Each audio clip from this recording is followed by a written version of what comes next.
charges of child molestation and possession of child pornography, says the Kern County Sheriff's Office. He was arrested Wednesday after a tip from another employee. Hey, but didn't I tell you all the 3-2s are still in it? Inappropriate behavior, which police say happened at the school.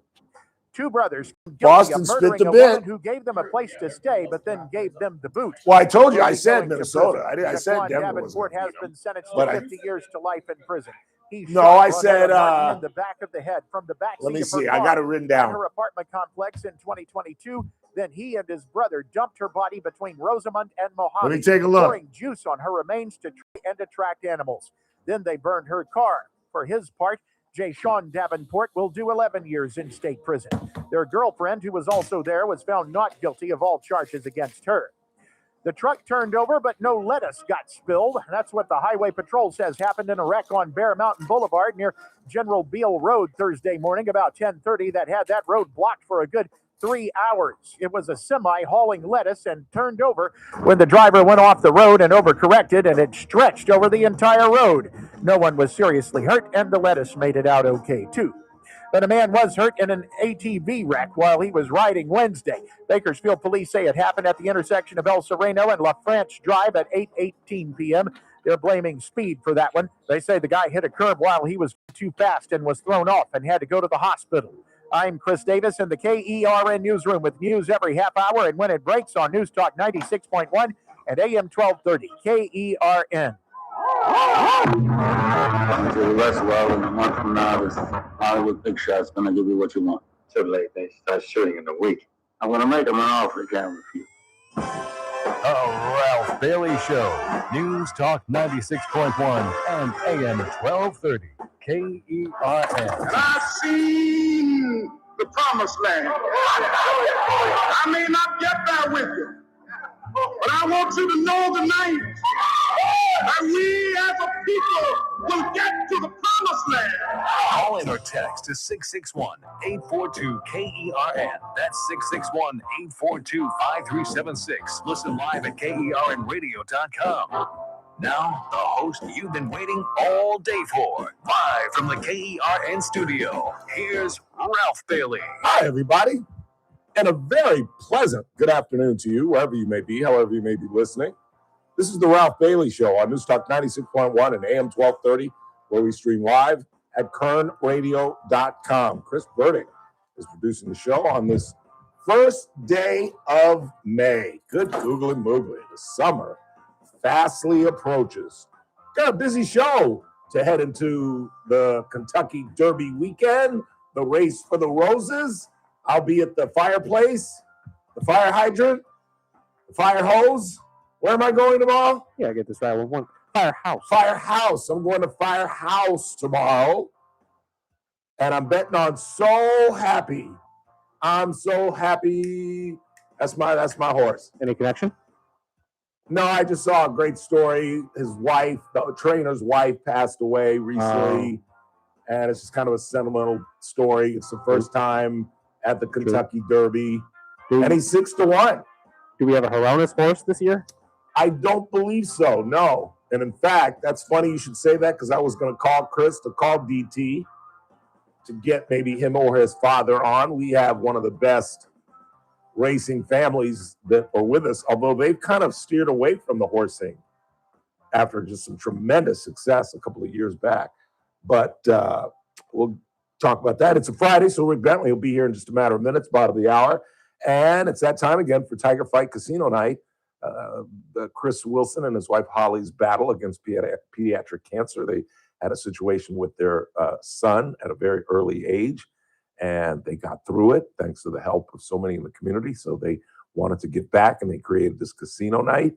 I remember I was there the very first night. It began as a poker event at Luigi's, and this was so long ago. This was pre-warehouse, so it was in the main restaurant. And I remember I had somewhere to go, and I played purposely stupidly. In other words, I played every hand because I was going somewhere that night. But that's where it began. And then they moved it to the Padre for a while, which I thought was a great venue. I loved when they had it at the Padre. And now they've moved it back to Luigi's in the Warehouse, which is another outstanding venue. We'll talk with Chris at 4 o'clock. He'll tell you the story, the miraculous story of his son's survival and what they've given back to the community in the name of Tiger Fight. There is a race for mayor in Los Angeles. Did y'all know this? I thought Bass was going to walk away from this thing. That's why I haven't really talked about it. But this Spencer Pratt, do you know this guy? Honestly, I've heard his name. Or I his don't wife, know. Heidi Montag. Eh?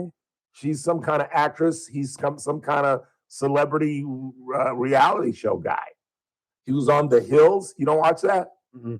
I had never heard of it. Never heard of him. Never heard of Heidi Montag. No, it was more my sister's generation than me. Yeah, but the way they talked about this guy, I felt bad that I didn't know who the hell he was, but I never even heard of him. But he's causing a stir down in L.A., and his only fallback in Los Angeles is that he's a Republican, but he's giving Karen Bass a hard time. And he's come up with a brilliant ad that I wish I could show you, which we had a little video. But he got involved because he lives in Pacific Palisades. So I think that tells the whole story. And he does a great commercial where he goes in front of Karen Bass's $1 million home. This is where our mayor Karen Bass lives. And this is where, please stand by, Nithya Rayna, the other Democrat who's running, and her $3 million mansion. And then he goes to a trailer in a charred lot. And he says, this is where I live, Pacific Palisades. And basically is blaming the fire on Karen Bass. And there's some audio of, because remember, she went to Africa like the night before the fire, despite warnings from the fire department that there were going to be high winds and there was going to be potential for, fire issues that weekend. She was just like, okay, well, whatever, handle it. I'm gone. And got on a plane to, I think, Ghana. I'm not sure, but it's a tight race. We'll talk about that at some point. And speaking of tight races, I got none but bad news for the Republican Party today, to be honest with you. James Tellerico, the man that I predicted, despite the fact that he was 7 points down on Jasmine Crockett when I said James Tellerico is going to be the Democratic candidate out of that Texas primary. Now I'm telling you, he's going to beat the Republican, no matter who it is. And some of you can blame Donald Trump for this because Trump won't get involved. It's John Cornyn, a longtime 4-term senator, meaning he's been there for 24 years, longtime senator, going up against Ken Paxton, who the Republican Party is concerned about because he's damaged goods, even though he's polling extremely well. And I believe he beat Cornyn in the primary, but neither one of them got 50%. But I think Paxton, y'all remember whether Paxton or Cornyn won? I can't remember. Anyway, it was close, much closer than the Republican Party wants, because if it's Cornyn, they thought he could easily beat Tellerico because he doesn't have the baggage that Paxton has. Paxton was indicted, but was acquitted, was impeached as the Attorney General of Texas, but was acquitted. He's got all these allegations. He's never been convicted of anything, but they're scared to death of that. And now a poll came out today down in the Lone Star State where Tellerico is polling better than both of them. That's a bad, bad, bad sign for the midterms. It really, really is. And we have no idea what I'm stopping trying to predict what the midterm is going to look like because we don't know what the districts are going to look like. You know, down in Louisiana, this Supreme Court case, you know what, they're already voting in Louisiana. And if you were with us yesterday, you know that the state of Louisiana was the subject of a Supreme Court decision that limited or prevented creating minority districts. So it went from 6 black districts to 1.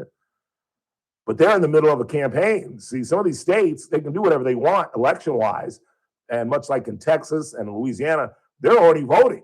They vote like a week or two before the actual election date. And so what the Louisiana governor did is he stopped the election. He stopped the election so they can redraw these maps and restart it again. And to put it bluntly, simply, they've got a constitutional crisis going on in the state of Louisiana. I don't know how they're going to remedy this. How you stop an election? Crazy. We'll talk about that. And as I was telling Mr. Burdick, the story of the day, but it apparently isn't the story of the day, but it is the story of a J.P. Morgan executive. I'm sure some of you have heard about this.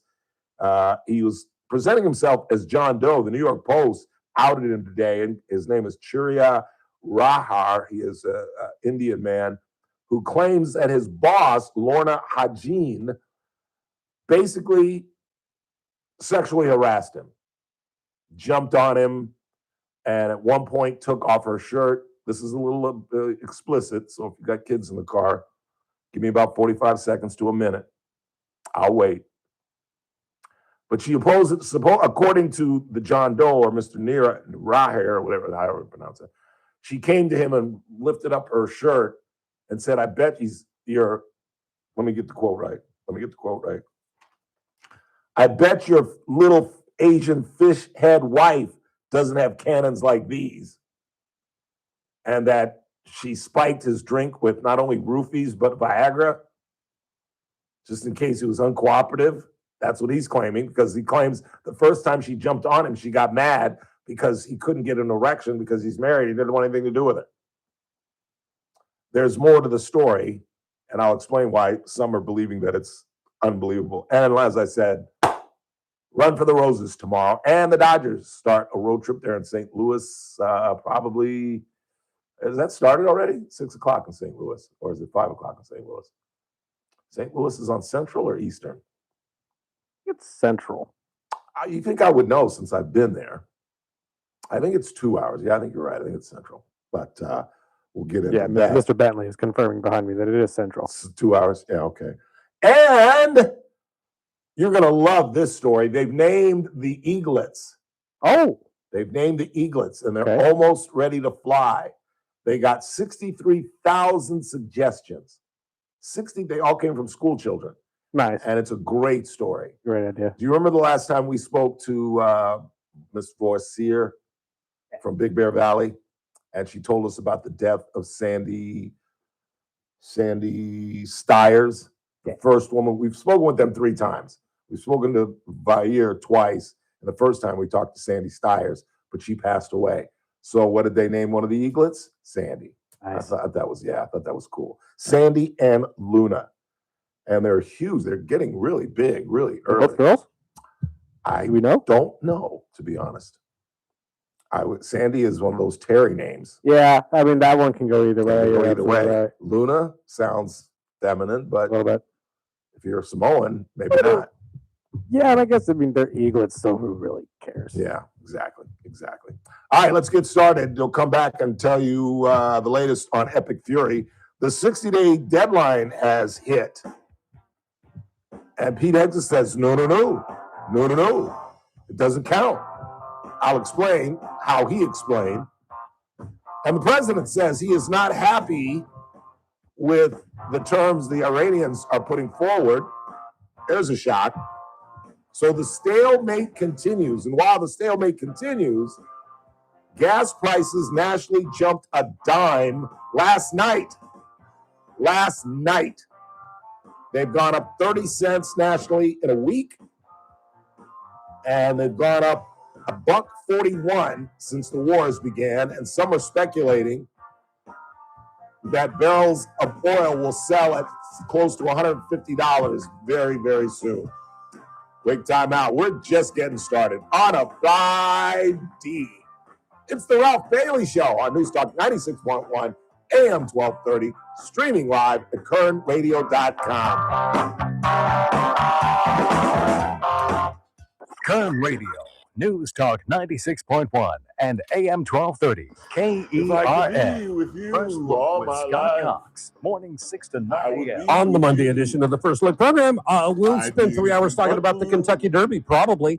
We do have the hot list, and I'm pretty sure it's going to be on there. We got America's Job Center at Kern, always a good time. We have state-of-the-art news and traffic and weather. It's all happening 6 to 9 a.m.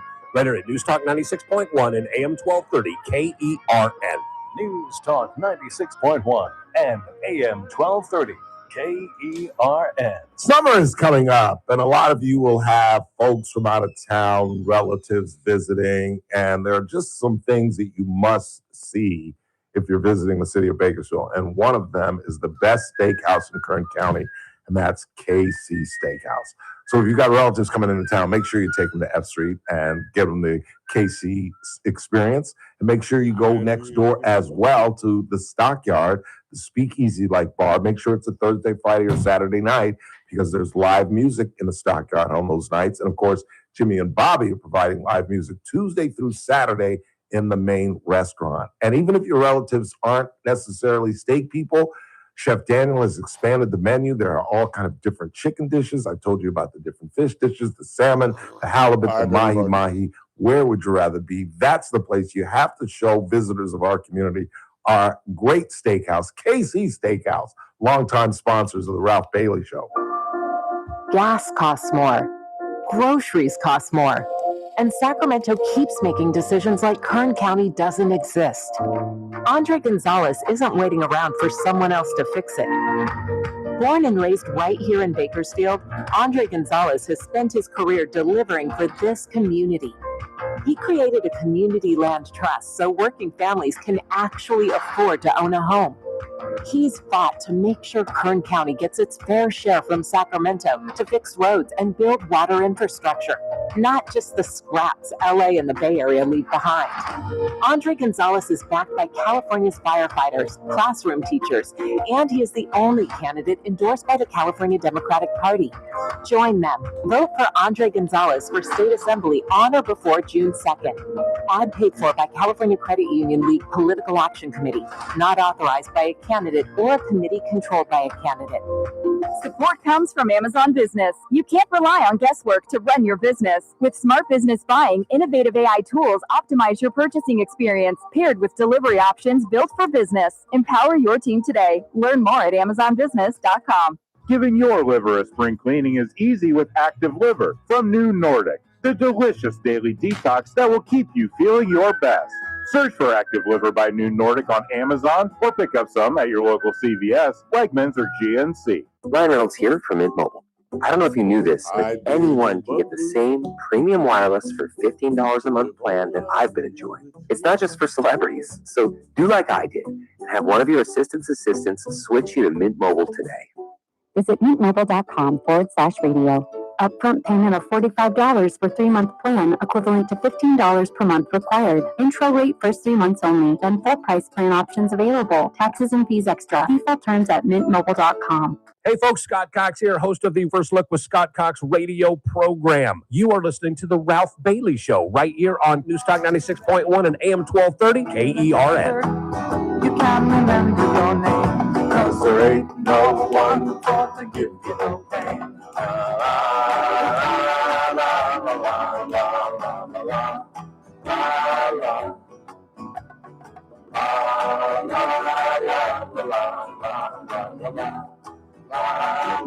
So the 68 period of the War Powers Act is up today, but Pete Hegseth insists there is an exception. Here is the Secretary of Defense going at it with former vice presidential candidate, remember that? Tim Kaine, who ran with Hillary, senator from the Commonwealth of Virginia. We are in a ceasefire right now, which our understanding means the 60-day clock pauses or stops in a ceasefire. They're not in. Yeah. It's our understanding, just so you know. Okay, well, I do not believe the statute would support that.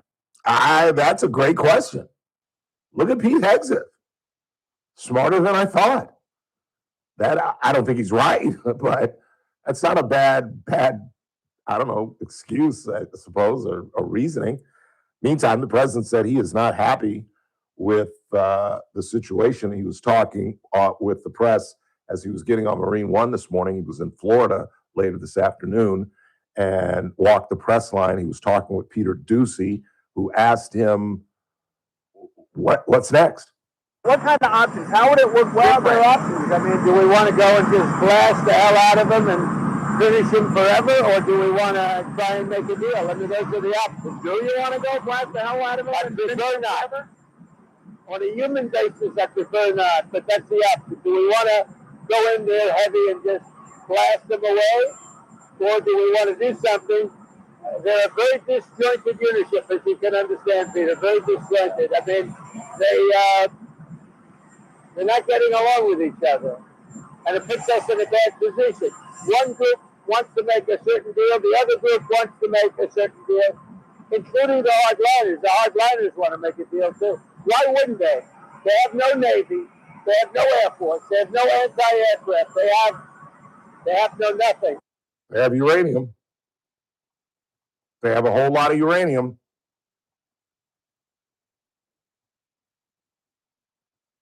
But the stalemate continues.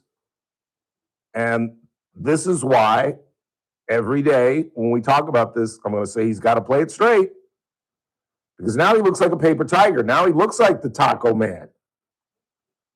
Because what happened to destroying their civilization? He doesn't want to do that. He's not going to do that. I don't know how we're going to get this uranium. I don't know how we're going to get out of this thing. But the Secretary of Defense went at it with New York Senator Kristen Hildebrand as well. And she insists that foreign policy, apparently, and this again, I will defend Hegseth on this. If you listen to Kristen Hildebrand, foreign policy should be based on polls and on what the American people think. Why do you continue to prosecute a war that the American people aren't behind? First of all, I appreciate the opportunity for that closed session where we had a, unsurprisingly, very different discussion than we have here with the cameras on. Because my job is to represent New Yorkers, and I can tell you, when I talk to them all across my state, they are furious, and they expect me to explain to them why they are furious. And Senator, when I talk to Americans, and especially when I talk to the troops, they are grateful for a president who has the courage to take on this threat. That's a horrible answer. Ask me the question, Chris. Why do you continue this war when the people of America don't want it? Because we don't dictate our foreign policy based on polls or which way the wind blows or how the American public is feeling about this. When we get out of this thing and we get their uranium and we totally neutralize a menace in the Middle East, we will be hailed as heroes. That's the correct answer. Now, I don't know if that's true, what I just said, but that's the correct answer. She is completely wrong. Do you need support at home for a conflict? Yes, we've learned that. We've definitely learned that through Vietnam. You cannot, it's very difficult to conduct a very unpopular war. And this is unpopular at 67%. And I don't mean to use the word only flippantly, but just in the context of war, we've only had 13 casualties. Now, again, I don't mean to be flippant and say, oh, it's just only 13 people. In the context of war, you do use that phrase because that's a small number in a conflict, in a combat where bombs and shells are flying around. You see what I'm getting at? But let that number get to 30, 50, 100. And if you think this thing is unpopular at 67% now, we go screwing around in Tehran or around Iran and try to dig up some uranium with the help of the Israelis with boots on the ground and 40, 50 people die, forget about it. Forget about it. Just forget about it. It is, but just as easy, I don't know if I'd say easily, but just as likely, let's say it like that, just as likely, we are putting economic pressure on these people in an economy that was struggling in the first place. And remember, they're losing anywhere from, I've heard numbers ranging from $250 to $400 million a day coming out of the Strait of Hormuz. So you're not going to bully these guys because the IRGC is going nowhere, but you can strangle them. And, you know, maybe if the president had come out in February and told us that this was the plan, that we're not going to bomb them into submission. We will economically kill them. And I think folks might have gotten on board. But there's never been any type of national explanation. There's never been any kind of national plan. You just heard him with Peter Ducey, where he basically told Peter, I don't know what we're going to do. It's up to what they do. You see what I'm saying? When we talked about last week about playing checkers and chess, and how in checkers, you can play one move at a time. You almost have to, because you have to react to what the other guy's doing. But in chess, you've got to think 3 or 4 moves ahead. And that's pretty much the situation in war. And I just, as supportive as I am of Epic Fury, I once again have to underscore the fact that I cannot sign off on how it's being waged. That there just seems to be no strategy. And if there is, explain it to me. It is a Friday. I tell you what a good time I had last night. I was bouncing around downtown till about 10:30 last night. Hanging out with David Brust at his club downtown. Roosters. Yeah. Well, he's got 2. He's got a place, a bar next to Zama's. Yeah. And then he's got Roosters. And even in Roosters is 2. True. He's got a little pub, and then he's got Roosters that are right next door to each other. You know what I'm talking about? Yeah. Next to the tattoo shop? Yeah. So I was hanging out there. They were doing karaoke. I saw your girl Danielle. My girl? Daniela. Daniela. I'll call her? Current Radio. Let's go. KERN. John Keith Peters in Washington. A federal appeals court has restricted access to one of the most common means of abortion in the U.S. by blocking mailing of prescriptions of mifepristone. A panel of the New Orleans-based 5th U.S. Circuit Court of Appeals is requiring that the abortion pills be distributed only in person at clinics. President Trump says he's not satisfied with Iran's latest proposal in negotiations to end the war between the countries. Trump told reporters Friday at the White House that Iran wants to make a deal, but he said they are asking for things he can't agree to. Trump did not elaborate on what he sees as the proposal's shortcomings. On Wall Street, the Dow down by 152 points, the Nasdaq rose 222, the S&P advanced 21. More details at slnnews.com. Current Radio, News Talk 96.1 and AM 1230, KERN. Headlines from the KERN Newsroom. Child molestation and possession of child pornography are the charges against 26-year-old Adolfo Escudero Mendoza, an employee of the Kern County Superintendent of Schools and an aide at Chipman Junior High School, as well as an assistant track coach at Foothill High School. Police say he was turned in Tuesday and arrested Wednesday. Brothers Jaquan and Jayshawn Davenport are both going to prison for the 2022 killing of Ronetta Martin, who Jaquan shot in the head from the backseat of her car while she parked at her apartment complex. He gets a 50-year to life sentence, and Jayshawn gets an 11-year sentence for helping dump her body and burn her car. It took 3 hours Thursday morning to clean up that truck full of lettuce that turned over on Bear Mountain Boulevard at General Beale Road, says the Highway Patrol. I'm Chris Davis in the KERN Newsroom with news every half hour and when it breaks on News Talk 96.1 and AM 1230, KERN. Attention, Medicare beneficiaries in Kern County. Are you looking for a doctor who truly listens, someone who cares about your health and respects your time with minimal wait times and prompt referral authorizations? Well, it may be time to learn about QualCare IPA. QualCare IPA partners with most Medicare Advantage health plans, giving you access to a large, community-based network of outstanding physicians and quality hospitals right here in Kern County. Local doctors, trusted hospitals, personalized care. Medicare Advantage plans offer benefits beyond original Medicare, but understanding your options for 2026 can feel overwhelming. That's where we can help. Call 661-554-4544 today to learn more about your Medicare Advantage choices. Our knowledgeable team is ready to help you understand your coverage options and make confident decisions about your care. Again, that's 661-554-4544. Get the information you need and the coverage you deserve.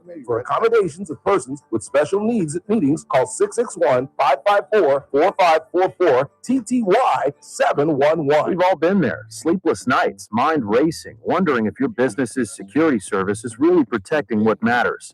At Bay Alarm, we can put your security insecurities to bed. Video security, burglar alarms, fire alarms, access control, 24/7 monitoring, and more. Our advanced technology and personalized support ensure you can rest easy, knowing we're here for you, your people, and your business. Visit bayalarm.com to talk to a local security expert.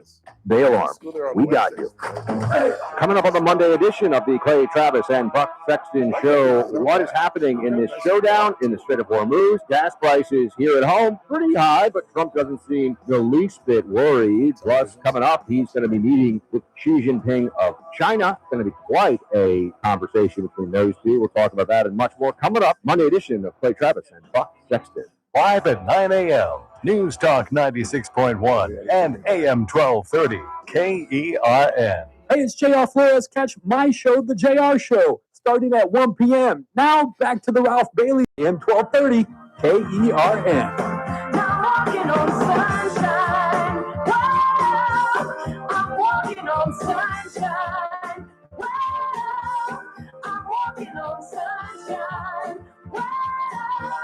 And don't it feel good? It does feel good. It's the first day of May. Tomorrow. The 152nd running for the Roses. I do know the year that it started, but I do tighten me up. Rick Bentley, everybody, for those. I know is that KGT, my station, will be carrying the Run for the Roses. You know, I was offended by 17, and I hope Derek Jeffries and Mike Trahey are listening.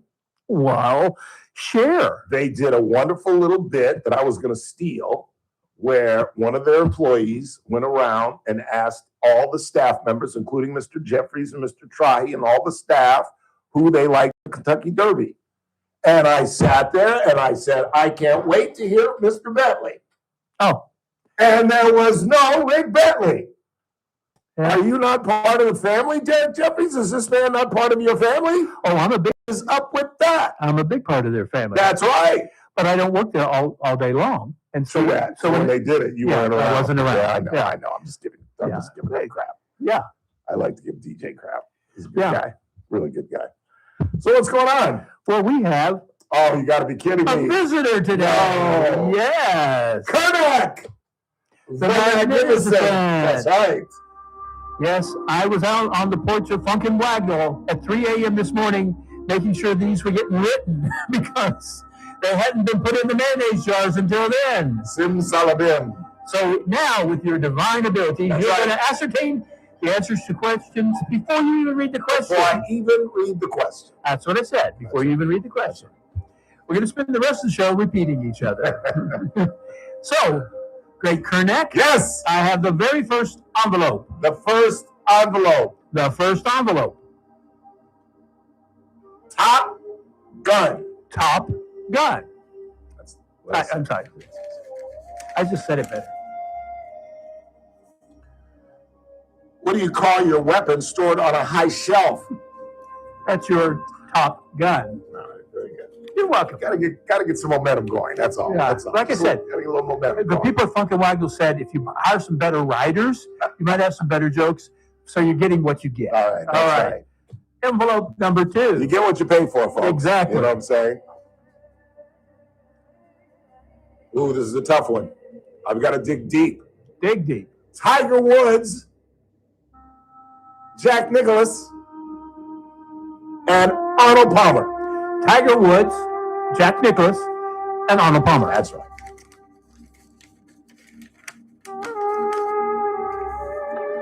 Who are the real masters of the universe? Okay, we're getting going now. We're getting some momentum going. You realize that those three have won the most Masters of anybody. Absolutely. Jack has 6, Tiger has 5, and Mr. Palmer has 4. Yep. Mr. Palmer won in 60, 62, 64, and 66. Yep. Tiger first won in 97. And yet you can't remember my birthday. I couldn't tell you what I had for dinner last night. Yeah, exactly. That's a lie. I had Kung Pao chicken. Envelope number 3. Will Smith. No, not that Will Smith. The other Will Smith. And Adam Sandler. Will Smith and Adam Sandler. The other Will The other Will Smith. That's right. I didn't know there was a second one. Dodger Will Smith and Slap Chris Will Smith. Oh, okay. That's right. Well, this is Slappy. Name 2 people we know won't be at next year's Oscars. See, that's why I had to say, not that Will Smith behind the plane. And that Will Smith. Technically, both Will Smiths won't be there. No, he won't. I So doubt. there we go. That's right. You were 16. This joke would have worked either way. It could have gone either way. Yeah, you just took it off the track and said, no, let's see. Okay. Here's the next envelope. I forgot the number. 4.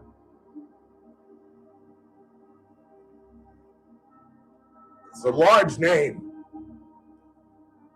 Rob Gronkowski. Gronkowski. I believe that's what I'm feeling. Rob Gronkowski. Yes, former tight end for them. What is a way to get all of Rob Gronkowski's money? You rob Gronkowski. That's not bad. That's not bad. That's the first base hit of the day. This That's get right. that Get a momentum little going. momentum going. That's right. The next album. Number 5. Karate.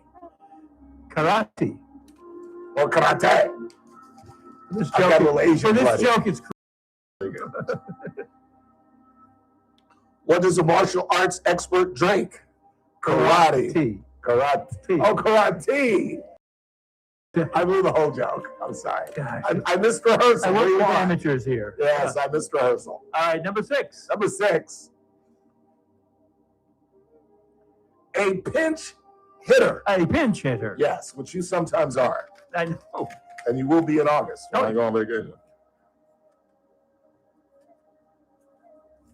A pinch hitter. Oh, I didn't give you the rest of the clue, did I? I think you were going to say, what do you call a crab that plays baseball? A pinch hitter. I was so drunk when I could put these together. Good Lord. I got to. Hold on. Before we give you the last one. Check to see if you wrote the joke, please. Please. Oh, God. I'm so bad at this. Okay. Okay. He wrote The Funk and Waggle people got it right this time. We had to unseal it from the porch. Envelope. Yeah, thank you. Thank you. I'm out of here.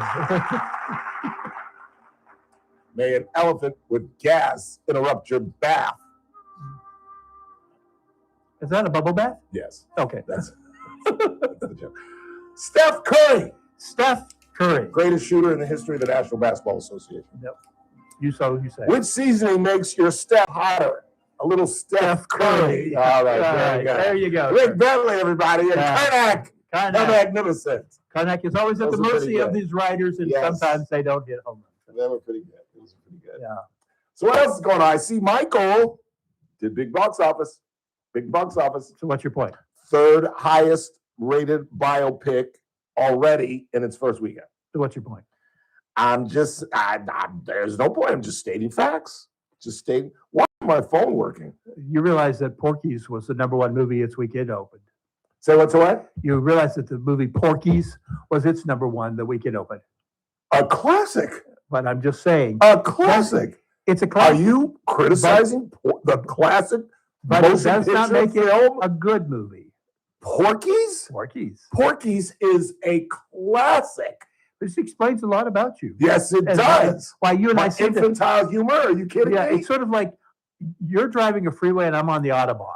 Okay, like, that's fine. Somewhere I'm on a big wheel. Yeah. You're in a Rolls Royce, but the penis in the wall. And here's the penis in the wall, Rick. Come on. Well, here's the big thing about the Michael movie. They're talking about doing a sequel. Did I not predict that? Did I not predict that? Let's go. You stole me a dinner for your lousy Oscar picks. So that's right. I do. I'm going to go double or nothing. Join us tonight. Double or nothing. You could be a threesome. Oh, I've never been a third wheel. There's a joke there, but I'm not going to touch it. I will go double or nothing. Yes. That they will never make the sequel. Oh, we won't find out for years. Why would they leave that money on the table? Well, because what are you going this thing is going. What are you going to do in the sequel? What are you covering? Satisfy Rick Bentley and tell a very glossed over story of his situation. They'll make him look like he was completely innocent, but they'll get into it. But they'll make him look like these guys, because you can make a really good case that he was not guilty. the fact that these kids went back and forth and reneged. How much did he pay out to one family? A lot of money. Exactly. Does that mean guilt? I do. I think it does.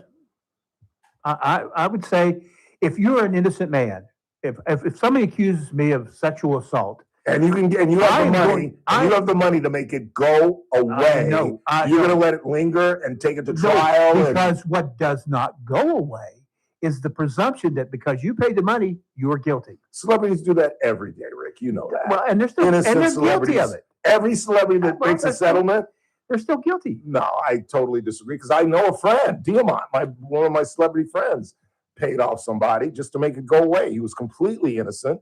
She claimed that he well, I don't want to talk about it. Let's not get into details. Business, I know. I almost told his business.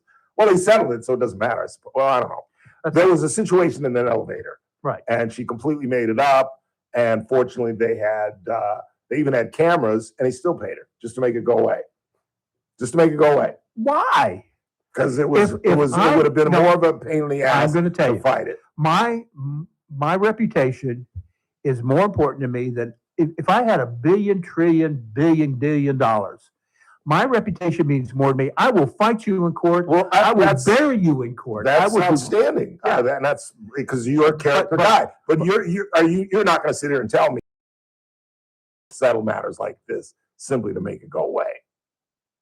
No, I'm not going. I'm going to say you settle, and you're saying you're at least the perception of your guilt is always going to be there. Yeah, you know what? I'm sure Celebrity X did not touch Celebrity Y, but he paid her $100 million to shut up.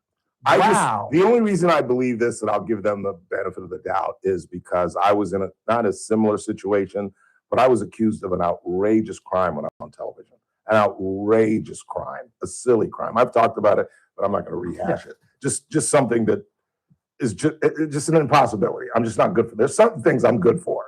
You'd say, yeah, I believe Ralph would do that. But this wasn't.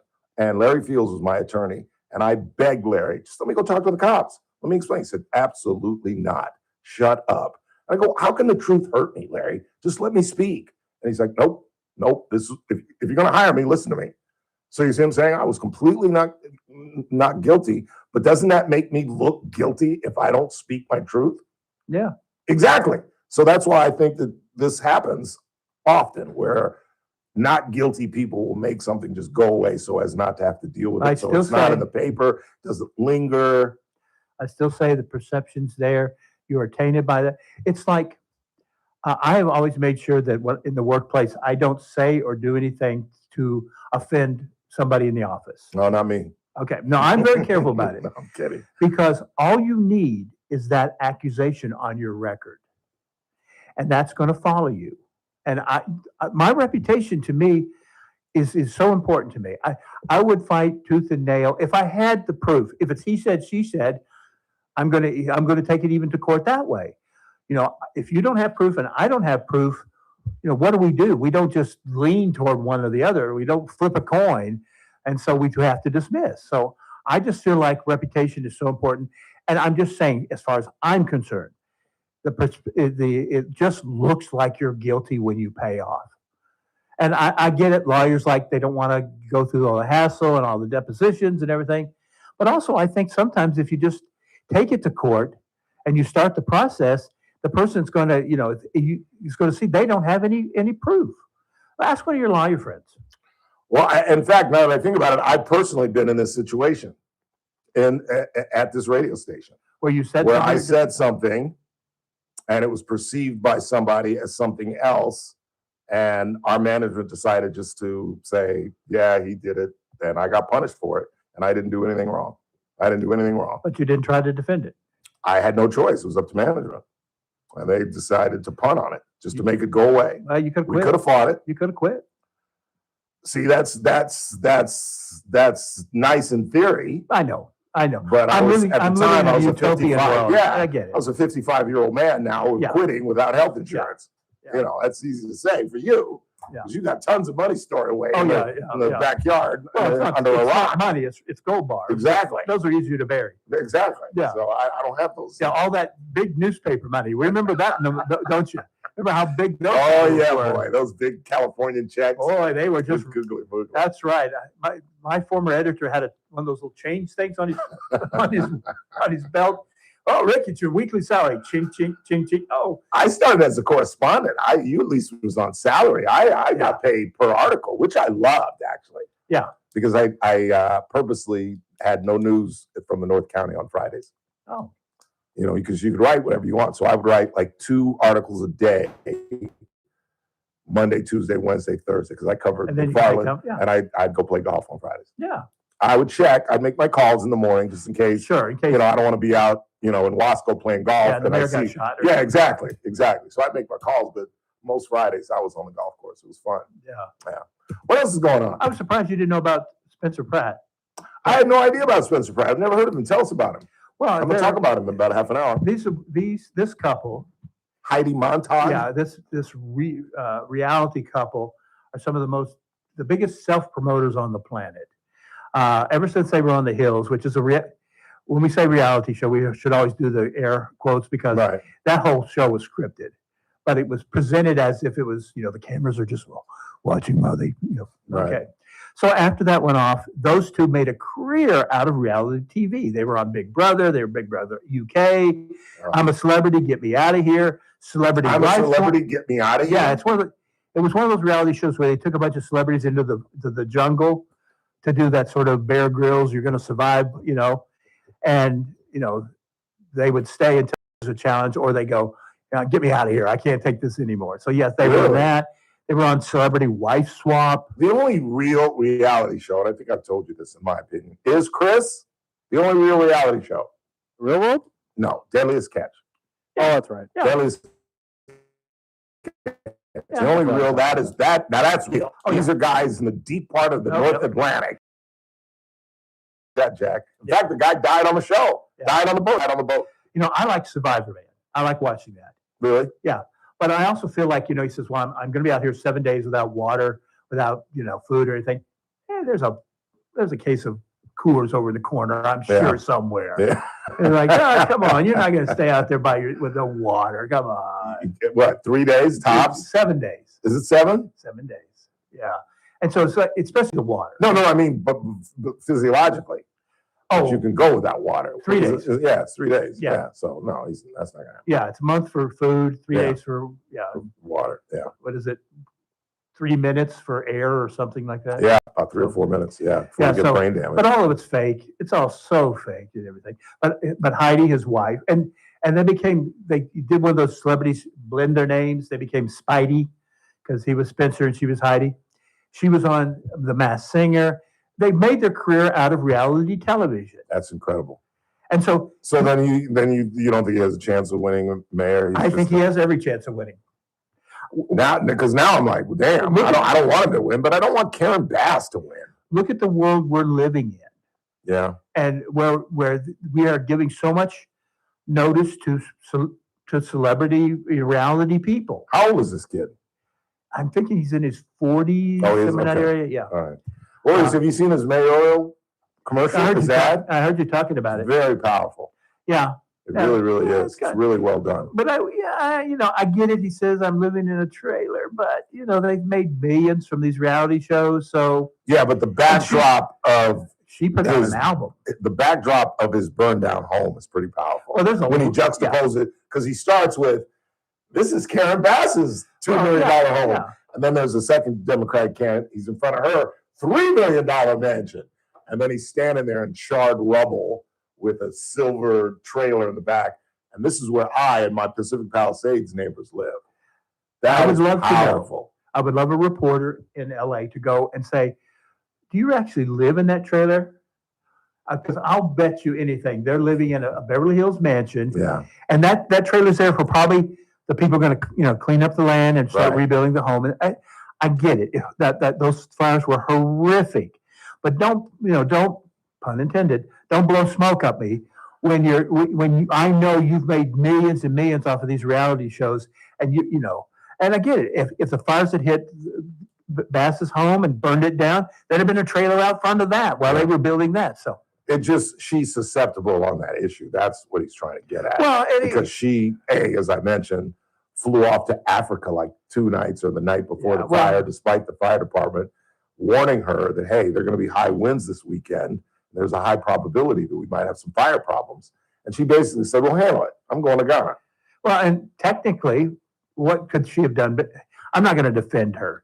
I always feel like whether it be somebody who during a freeze in Texas is flying off to warmer climates, or whether it's a mayor in LA going off, I think my politicians, need to be available when there's a potential of a crisis. I get that. Yes. But I also just wonder if we did a survey of not local politicians, because I know people who run for the city council and everything here probably don't live in mansions.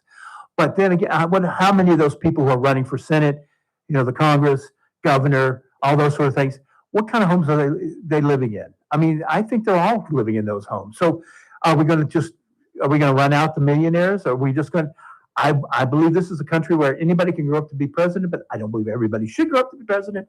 But I do like the idea that anybody can.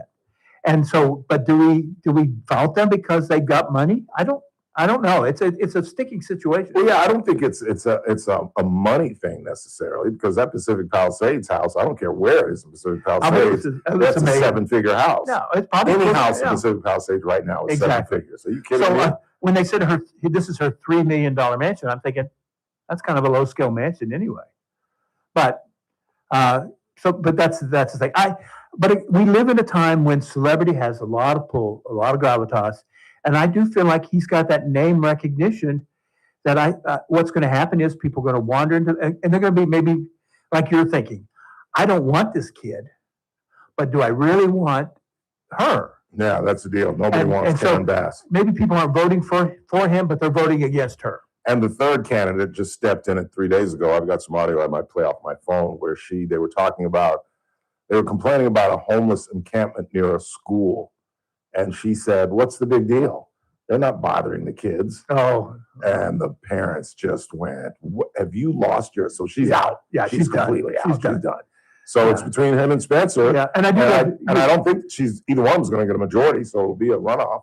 Doesn't it surprise you, because we've been doing this long enough to know that people like her making that kind of statement, Pete Hegseth not knowing how to answer a question correctly, that these people have all these people around them that are coaching him and saying, here are the key points, I'll get off these key points. Now, there are certain people, I don't think anybody's going to get the president to pay attention to what they're trying to tell him what to say. Right. But I think all these other politicians, coaching him, and they should listen to them. Yeah. When I was covering sports, I was covering the University of Kentucky basketball. They whose job was to teach those players how to do media. Right. For sports, for college sports, can't you do it for politicians? Yeah. It's got to be somebody who can teach these people how to talk. Somebody needs to talk to Katie Porter. I'll tell you that, boy. Oh, yeah. Well, that's what I told Steve Garvey when I had a chance to chat with him. If he made me as communications director, he would have won. And if he says he's still thinking about politics, I said, give me a call. Because I can get you over the goal line. Talk about somebody who immediately has name recognition. It seems like that all-American and, kind of candidate, that type of thing. But yeah, he did not come across. No, he really didn't. Good. And he did not spend enough time. As arrogant as I am at my age now, I really think I could run a successful campaign. I really do. Yeah. Because I would have Steve Garvey or whatever Republican candidates running statewide, I would have them living in the Central Valley. Oh, of course, yeah. You would be here 3-4 times a week. You'd be in Fresno, you'd be in Tulare, you'd be in Kings, you'd be in Kern. And Garvey, we interviewed him once, maybe twice, Chris? Maybe? Twice. That's crazy. Yeah, that is crazy because there are certain strongholds of Democratic voters in parts of California you're never going to get. You're never going to get anybody in Northern California. Why would you even worry about that? But you never go to South. You need the Central Valley. Badly. If you carry this, I'm not going to say you're going to win. I'm going to say that ups your odds a lot. It's the foundation of victory. Yeah, but we have seen it so many times from the outside. And I just wonder what happens when people who find somebody who says, look, here's what you need to do, they don't listen. Yeah. I mean, I think that's been the downfall of so many people. The great editors, I'm sure you're like this, the great bosses you've had have hired good people around them and said, do your job. Yep. Delegate. And if you're good at it, I don't have to do anything. Yep. I step usually, but so hire good people, listen to them. Yep. But too many people don't. Anything coming out this weekend? Well, The Devil Wears Prada 2 opens. I have not seen The Devil Wears Prada. You could literally go see this one without having seen the first one. Really? Yeah, I mean, it's the same story. It's a It's a fashion story. That's not me. Well, it's not you. You asked what was opening, and then that is opening. I liked it a lot. I love the original. Meryl Streep. It's worth going to see Meryl Streep for because she is incredible. She got an Oscar nomination 20 years ago when she played it the first time. She's just as good now. Stanley Tucci's in it. He is. Oh, I love wonderful. Stanley Tucci. I said in my review, people should just diagnose his way of acting because he shows you can underplay an actor and be just as strong and powerful as anybody on screen. Who plays Monk? Tony Shalhoub. Have you ever seen the movie with Tony Shalhoub and Stanley Tucci? They're brothers. They own an Italian restaurant. Yeah. And I can't think of the name of it. I can't think of the name of it either, but Louis Prima's supposed to come. Yeah. Big dinner. That is a great film. And those are very few people have seen. Two really great actors. Yes, and they're wonderful. The final scene where they're fighting. Yeah. It's a great movie. film. Yeah. And Devil Wears Prada is a great movie. I'm going to go see it. All right, Bentley, everybody. Tiger Fight Casino Night is coming up. We'll talk to its founder, Chris Wilson, is coming in next. Very nicely done, sir. Thank you. Current Radio, AM 1230, KERN. 96.1 FM, K246 Bakersfield, an American General Media station. That's a good thing. News this hour from Town Hall. I'm Keith Peters in Washington. The Federal Appeals Court has restricted access to one of the most common means of abortion in the U.S. by blocking mailing of prescriptions of mifepristone. A panel of the New Orleans-based Fifth U.S. Circuit Court of Appeals is requiring that the abortion pill be distributed only in person at clinics. President Trump plans to increase tariffs on European Union cars and trucks to 25% next week. White House correspondent Greg Clugston reports. The U.S. and EU agreed to a trade deal last July, setting a 15% tariff on most goods. But the president wrote in a social media post that the EU is not complying with that agreement. He said he will hike the tariffs on European-made cars and trucks to 25%. The president reminded EU countries that there will be no tariff if they produce their vehicles in the United States. Greg Clugston, Washington. A former congressman is found guilty of lobbying for Venezuela. Jurors found the Republican and an associate, Esther Nuffer, guilty on all 11 counts, including failing to register as a foreign agent and conspiracy to commit money laundering. The 7-week trial included testimony from Rivera's former housemate, Secretary of State Marco Rubio, Texas Congressman Pete Sessions, and a Washington lobbyist, who all said they were shocked to learn of Rivera's $50 million consulting contract with an affiliate of Venezuela's state oil company. Prosecutors allege Rivera was tapped by Venezuelan Minister Delcy Rodriguez, now the acting president, to work his powerful friends to get the Trump administration to abandon its hardline stance. I'm Jennifer King. A mixed day on Wall Street with the Dow down by 152 points, but the Nasdaq rose 222. The S&P 500 advanced 21 and oil near $102 a barrel. More on these stories at townhall.com. We all hear the radio ads about the IRS. They tell you to be afraid, to be scared, and they try to frighten you into calling. I'm not here to do that. Tax Relief Advocates is different. TRA is here to tell you that if you owe money to the IRS, whether it's $5,000, $50,000, or $500,000, we have a solution. It doesn't matter if you're sitting in your car, at work, or with your kids. No matter where you are, call now. 800-583-0141. Don't lose hope. TRA can eliminate or reduce what you owe to the IRS. Generous programs are now available that can give you a fresh start.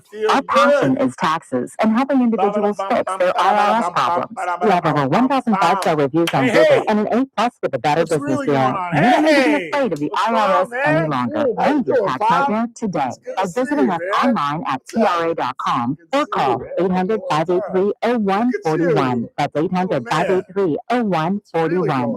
Tax Relief Advocates. Real solutions for real people. Wow, what are you doing? Oil. From the KERN Newsroom, your live and local news update. An employee of a junior high school arrested on child sex charges. I'm Chris Davis. The charges are both child molestation and possession of child pornography for 26-year-old Adolfo Escudero Mendoza, an employee of the Kern County Superintendent of Schools and an aide at Chipman Junior High School. Police say he was arrested Wednesday and the inappropriate behavior happened at the school.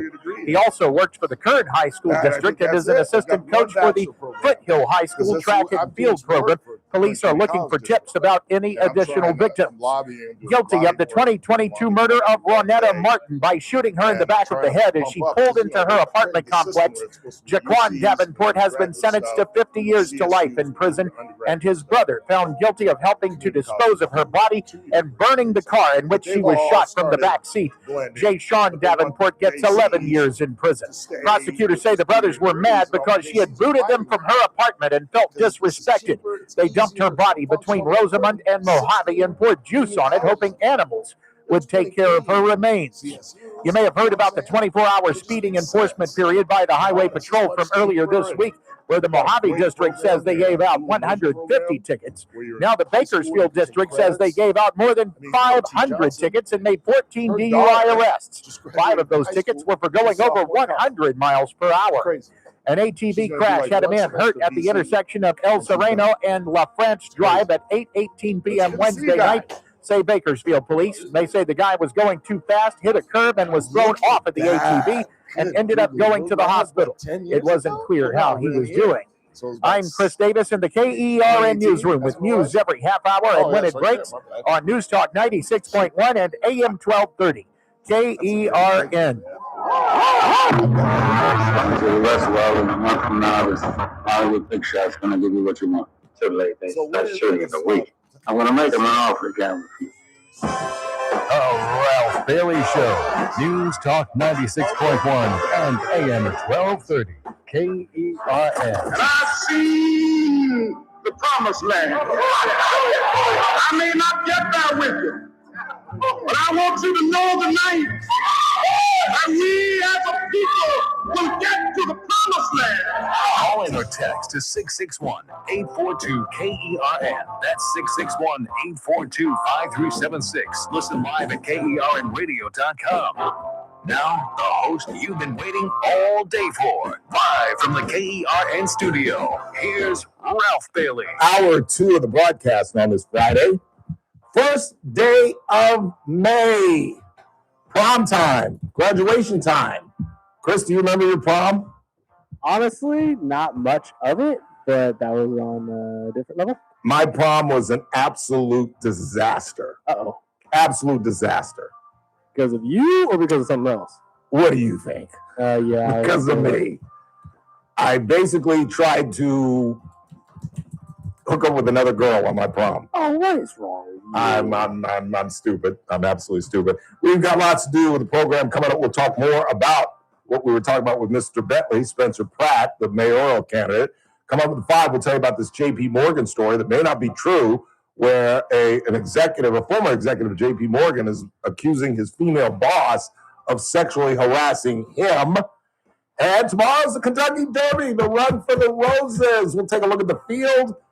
And the Dodgers are probably underway in Missouri, taking on the Cardinals. We'll follow that for you. They're not playing extremely well. We had a bad road trip. It came home and had a bad 500 homestand, losing, who did we lose to? The Marlins, losing 2 or 3 of the Marlins.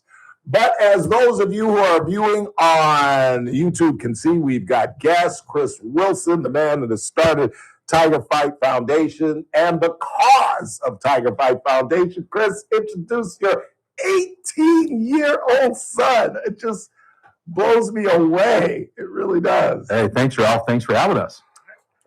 This is Ryan. You remember Ryan? 18. Our whole audience remembers Ryan. Yeah, he'll be 19 in June. Ryan and Lauren will be 19 in June. So, hey, where's Lauren? Why'd you leave her out? She was going to movies with friends this afternoon. And see, 10 years ago, they'd have been, yeah, let's go to Ralph's. Right. Now they're like, yeah, I got time for Bailey. I'm going hanging out with my friends. Right. I appreciate you coming, though, Ryan. Appreciate that. So let's, I know 80%, maybe 90% of my audience knows his story, your family's story, but let's go over for those that are new to our community. Yeah, in November of 2008, Ryan was diagnosed with an aggressive form of blood cancer, leukemia, and it required a bone marrow transplant. We did searches between our family and did some testing through his older brother and his sister Lauren was a perfect match. So in March of 2009, we did the bone marrow transplant. Spent a lot of time at UCLA back and forth. And here he is today, 18 years later. Before we get to Ryan, given the advances that we've made with pediatric care, right? If this same scenario occurred right now, would you have had to gone to UCLA, or do we have the facilities and the technology here now where you could have stayed in this community? We don't. Still, we don't. Yeah, we don't. Most of our kids, 95% of the applications that we receive, they come out of Valley Children's, and it's a phenomenal facility up in Madera. But the pediatric care here in Kern County has gotten so much better. Yes. The Small family is just right. Kevin Small and his family is just unbelievable. Yeah. Robert Grimm another has the pediatric ER there at Memorial, and the surgical unit that it's amazing. It's absolutely amazing. Night and day. And we were there when Ryan, was going through treatment, and we had to admit ourselves into the ER at Memorial. He had a fever on a couple of different occasions, and he had to take ambulances from Bakersfield to UCLA, and we were kind of stuck in the ER. In fact, Holly would check in, and she would wait in the car. Wow! Just because you're in a waiting room with a bunch of sick people, and you don't want to bring a cancer patient with a low immune system into a waiting room like that. It's nuts. So what they have right now is night and day compared to what we went through, and we're really blessed to have it here in the community. Yeah. How you doing, Ryan? I'm doing pretty good. Yeah, about to graduate from high school. Yeah. And then off to BC. Tell them what you're going to study. I'm going to study automotive technology. Outstanding. That is outstanding. The one thing that sucks, though, you are forever in your sister's debt. You do know that, right? Yeah. You have to be nice to her for the rest of your life. I wouldn't say that. No, believe me. Believe me, man. She saved your life. Talk about what she had to go through with that, with the bone marrow transplants. Yeah, we went initially. We went down after she took the initial blood tests, and they did some pre-op testing just to make sure everything was good to go. Some additional steps, and basically it was a day when I drove her down.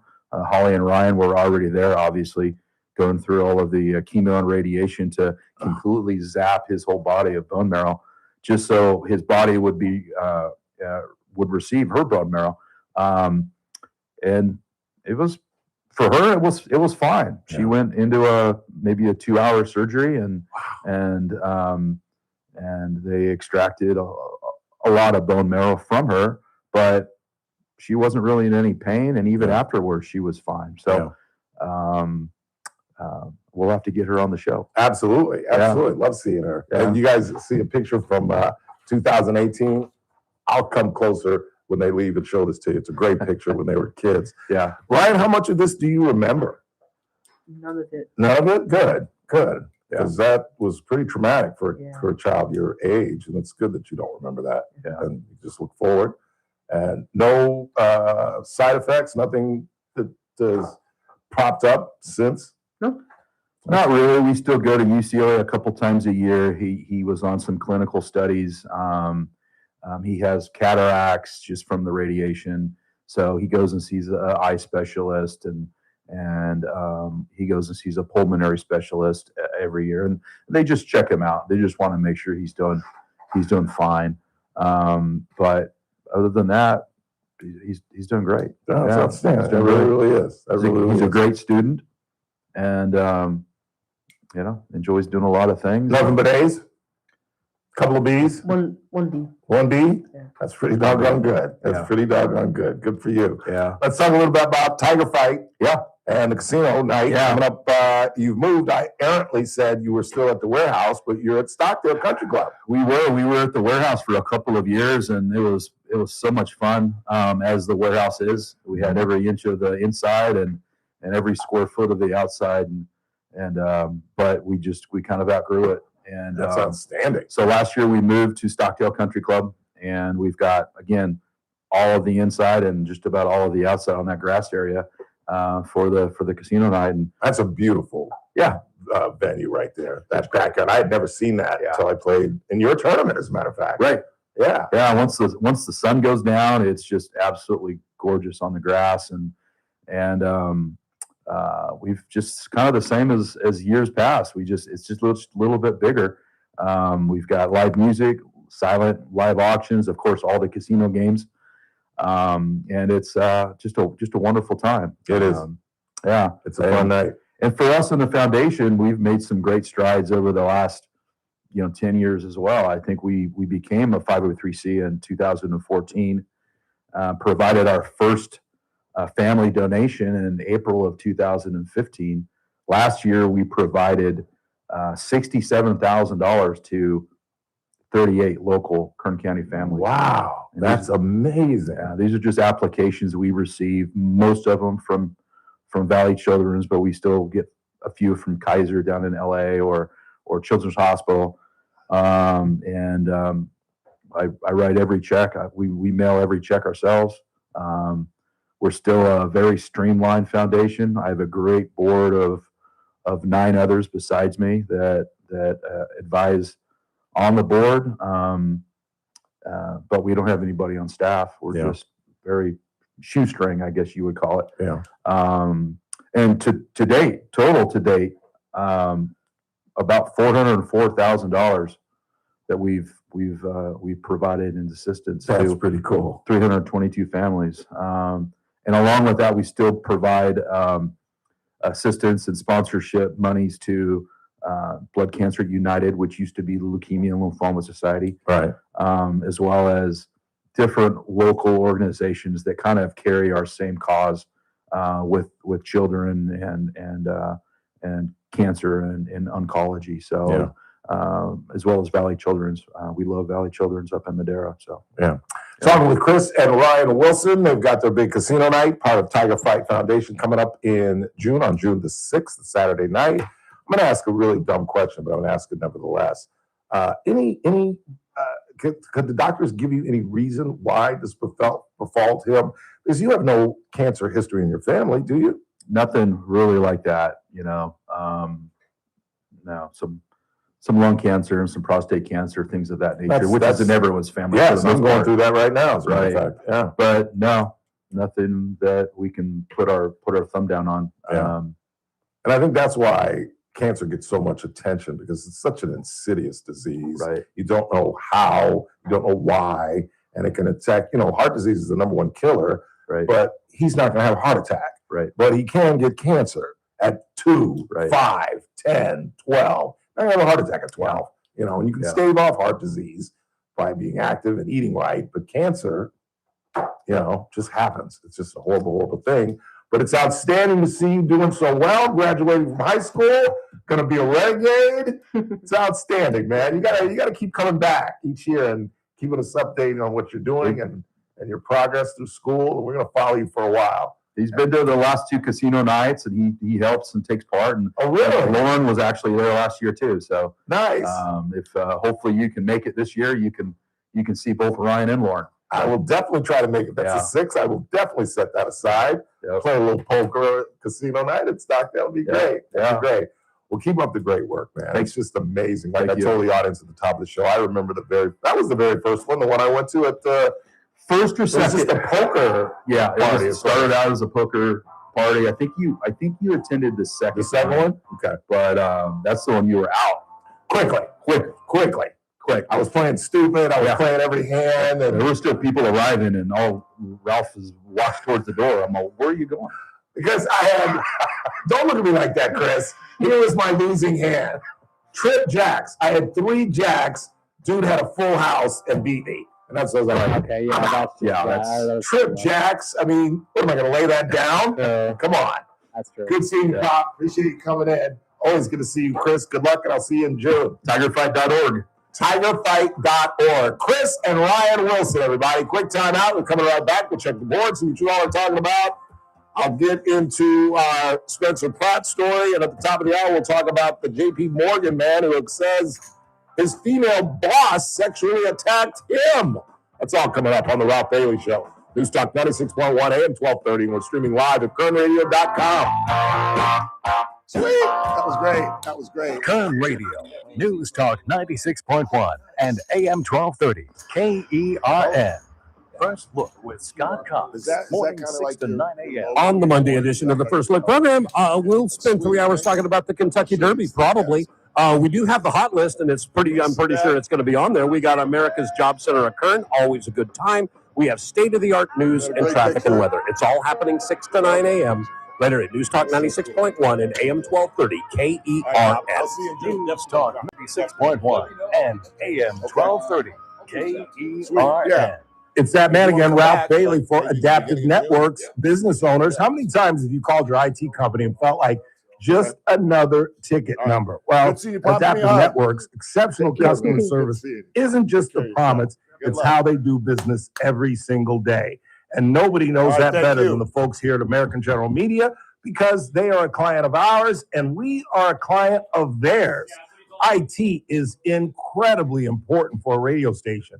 We can't depend on somebody saying, well, we'll be out there tomorrow, because all you hear is nothing. So it's do or die for us. That's why we depend on Adaptive Networks. And when you call, you'll actually talk to a real person who knows your name, understands your business, and genuinely cares about solving your problems. No phone trees, no runaround, no attitude. That's what Adaptive Networks are all about. Call today at 661-241-0638. That's 241-0638. Join the IT network that American General Media uses every day. Meet Paul Sheldon's client, Dr. Roland Rodriguez. Hello, this is Bakersfield General Surgeon, Dr. Roland Rodriguez, client and friend of Mr. Paul Sheldon. It is my great pleasure and privilege to relate to all of you my absolute exemplary experience with Team Paul Sheldon. I have also referred a number of my colleagues to Paul Sheldon's office, only to receive the most stellar feedback from my doctor friends regarding the office's expert navigation through the complex maze that is Medicare. And even though Paul Sheldon himself is now facing some temporary health challenges, his longstanding and most experienced and expertly trained team of ladies, Christine, Kelly, and Lynn, continue to masterfully guide the clients through the complicated world of Medicare. You most definitely could not possibly do any better than to reach out to Paul Sheldon several months before turning 65. Thank you. When Medicare matters, our team has the answers. Team Paul Sheldon. 398-2298. Trucordia, a new name but a trusted partner for Kern County businesses. At Trucordia, we provide business solutions that include comprehensive commercial insurance and proactive risk strategies to help protect your company and keep operations running smoothly. We also offer benefit solutions with flexible options for both businesses and individuals, supported by easy online tools and hands-on local service that makes everything simpler. For guidance you can count on, call Don Coons at 661-401-2280. Trucordia, building trust. Experience the Bakersfield Symphony Orchestra in epic scores, the music of John Williams. Saturday, May 9th at Dignity Health Theater. Feel the thrill of adventure with music from Star Wars, the wonder of Harry Potter, the suspense of Jaws, and the sweeping power of Jurassic Park. From heroic themes to unforgettable cinematic moments, this is music that defined generations. Performed live in concert. Join us for an epic night of film music brought to life. For tickets and more information, visit bsonow.org. Hey folks, Scott Cox here, host of the First Look with Scott Cox radio program. You are listening to the Ralph Bailey Show right here on News Talk 96.1 and AM 1230 KERN. See, Lord, but it takes so long, my Lord. You see that? Ah, sweet Lord. That's Ryan, obviously, bottom right. That's Lauren, who gave him the bone marrow. And of course, that's Chris, and a little heavier and mustached Ralph Bailey. But I had Gooby snatch that off last night. Because I can't really grow facial hair. I just get like these little You got a straight razor? Old school? I don't shave anymore. I let Gooby do it when I get No, that's why I'm asking. Does he? Oh no, he just uses the deal. The little deal? Yeah, Oh, he just okay. uses the same thing he uses to do my hair. I just kind of. That's why I like going to my barber because he'll do like the whole straight raise. Oh, with the foam and the whole bit. Oh, yeah. Really? Well, you can grow a beard. You got facial hair all over the place. I got. Cleans you up nice when I got just this right here, this, and I get like these little hairs right in here, but it's the Indian blood in me. I guess. I mean, I've told you this many, many times. I have no hair on my body. Every girlfriend I've ever had is envious of me. I literally have no hair on my legs. See that? Oh, you don't see that. See that? Not a hair on that leg, Jack. And I've had people come up to me and say, do you shave your legs? I'm like, yes, I'm a professional swimmer. Do I shave my legs? You stupid. No hair on the arms. Look at that. And very little hair underneath my arms. And very little, never mind. 842-5376, 842-KER, what do you got on the board? So on the premise of settling, what about the person filing the lawsuit if they're going to settle without taking a full trial? What up with that? If someone assaulted me or did me wrong, no amount of money is going to get me to go away. Well, then why are you suing them? You're suing to get compensated for the damage done to you. So you'd be stupid to turn it down. No, I'm going to trial. You want to give me $150,000? No, I'm going to trial. I'll get it from the judge. That's about the dumbest thing as I've ever heard. There's a part 2 to this too. It says, I want to see them rot in prison, not just gonna settle. Well, this isn't right now a criminal matter. He hasn't gone to the cops. He's suing the company, he's suing JP Morgan and claiming that she drugged him, put roofies in him, and then drugged him with Viagra. It's just a great story. I've never heard of this. I haven't either. And that's why I'm like, I mean, it's so crazy. I believed it at first. Around 7 o'clock this morning, I was like, oh, I'm going to lead with this. And then by 10 o'clock, everybody was saying, because the Post broke in and broke his name. He was John Doe at 7 o'clock this morning. And then around 10 o'clock, the Post broke the story of his name and insists that they spoke with JP Morgan. And I actually, at first I believed the dude. But now I tend to believe the woman because, and this is ticky-tack, but stay with me on this, as ticky-tack as it is. Have you ever heard a woman refer to her breasts as cannons? That's the other thing that I didn't. No. That's not a something dude. that happens. Yeah, that's a dude word. Cannons? Yeah. They say boobs or breasts. This just screams this dude's trying to set this woman up. Well, and I'm leaving part of the story out because I was going to talk about it at 5, so I'll talk about it now. Well, I don't have really time. But there's more to the story. You're right. Yeah. That makes him seem very, very, very guilty. Yeah. But I'll get to it in the 5. What else you got? Donald Trump has 3 priorities this week, and it's not what you might think, like the economy, the war, or gas prices, but it's Jimmy Kimmel getting fired and putting James Comey in prison. And the third is, quote, let them eat ballroom. Are you happy now? You got that off your chest? As if the Iranian situation isn't top of mind? Really? Do you understand how the president works, how the presidency works? You're constantly putting out fires all day long. I don't really understand the point of that text. I don't either, to be honest. But all right, what else you got? Ralph, any thoughts on Trump's son getting the Pentagon contracts? I wasn't aware of that. That's bizarre, yeah. Little conflict, obviously. That's going to have to go to court. I wasn't aware of that. Which son is it, Donald or Eric? It does not say. Yeah, they've done well in their, 5-6 years in the White House? That's all I'll say. One more, and let's get to the bottom of the hour. That's actually all we got. All right, very good. Coming up bottom of the hour, we are going to talk about after the break, the situation down in Los Angeles. Coming up at 5, we will talk more about the J.P. Morgan suit that we've been talking about all day. And it is a run for the roses. We'll go through the field. Of course, it's the Kentucky Derby, the only race on the planet where there are 77 horses in the... No.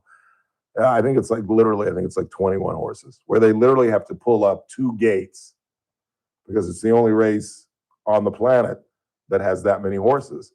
And the favorite, which is, I believe, Revolt. Hey, Siri. This morning, I forgot. Who is the favorite in the Kentucky Derby? Okay, I found this on the web for who is the favorite. Why can't you just tell me? Check it out. No, I don't want to check it out. I'm on a radio show. I'd like you to just tell me. The favorite in the Kentucky Derby is... Renegade at 4 to 1. Renegade. I told you it was an RE something. Yeah. Revolt. Renegade at 4 to 1. Commandment at 6 to 1. And my horse is 6 to 1. Where's my horse? Where's So Happy? Oh, that's fine. I'm so happy. I'm just looking at what Google gave me. I think So Happy's at 6. Is it? Yeah. Let's go. We're running late. Heading to the back half of the hour, it's the Ralph Bailey Show on a Friday. The Run for the Roses, the most exciting 2 minutes in sports. You can find me at the fire hydrant. So Happy is 6 to 1, number 8. 6 to 1? In the 8 hole? Well, I don't know if it's the 8 hole, but it's number 8 on the list. I hope it's the 8 hole. That's a good spot. Not too close to the rail because the favorite's on the rail. If he gets off to a fast start, that's good. But if he gets pinched in, that's bad. Don't go anywhere.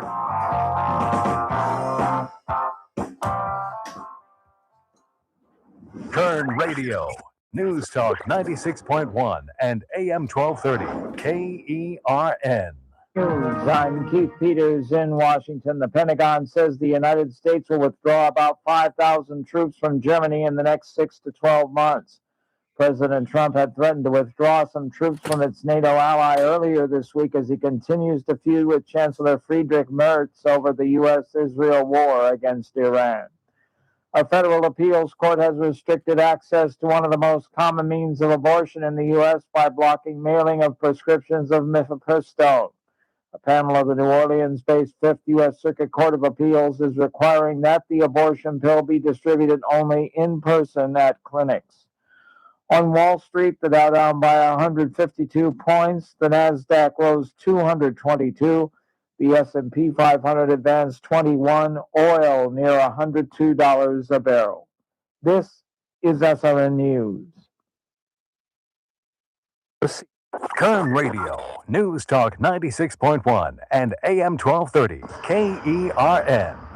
Headlines from the KERN Newsroom. I'm Chris Davis. 2 brothers who killed a woman they felt had disrespected them by kicking them out of her place in 2022 are going to prison. For Jaquan Davenport, it's a 50-year to life sentence for shooting Ronetta Martin. For Jay Sean Davenport, it's an 11-year sentence for helping dump her body and burn her car. 26-year-old Adolfo Escudero Mendoza is an employee of the Kern County Superintendent of Schools and an aide at Chipman Junior High School, as well as an assistant track coach at Foothill High School, and he's under arrest on charges of child molestation and having child pornography. Police say he was arrested Wednesday. More than 500 tickets were given out by the Bakersfield branch of the Highway Patrol during their 24-hour speeding enforcement period earlier this week. I'm Chris Davis in the KERN Newsroom with news every half hour and when it breaks on News Talk 96.1 and AM 1230. KERN. For garage doors done right every time, use King Door Company. Your garage door is a big deal, from the look of your home to the safety and security it provides. So if you need installation, service, adjustments, or repairs, call the professionals at King Door Company. All their employees are very well educated on all garage door products. King Door takes training to the next level with their King Door Academy, an in-house training facility that ensures you'll get the right answer to any garage door questions. King Door knows that when it's all said and done, it's all about customer satisfaction. And that all starts with great employees. So call the certified garage door professionals at King Door Company today at 397-2744 and get your door fixed correctly the first time. You can visit the Design Center at 7450 District Boulevard. Give them a call at 397-2744, and you can always start your garage door journey at kingdoor.com. So remember, whatever your garage door needs, get it done right with King Door Company, the company with the pride of a lion. Coming up on the Monday edition of the Clay Travis and Buck Sexton Show, what is happening in this showdown in the Strait of Hormuz? Gas prices here at home, pretty high, but Trump doesn't seem the least bit worried. Plus, coming up, he's going to be meeting with Xi Jinping of China. It's going to be quite a conversation between those two. We'll talk about that and much more coming up. Monday edition of Clay Travis and Buck Sexton. Live at 9 a.m. News Talk 96.1 and AM 1230 KERN. Hey, it's JR Flores. Catch my show, The JR Show, starting at 1 p.m. Now back to the Ralph Bailey Show on News Talk 96.1 and AM 1230 KERN.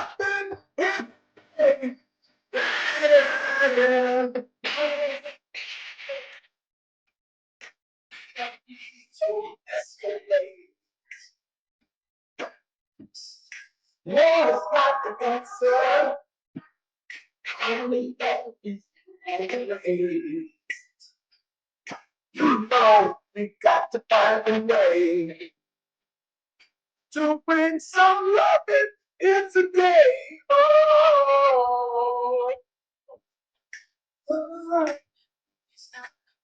stop.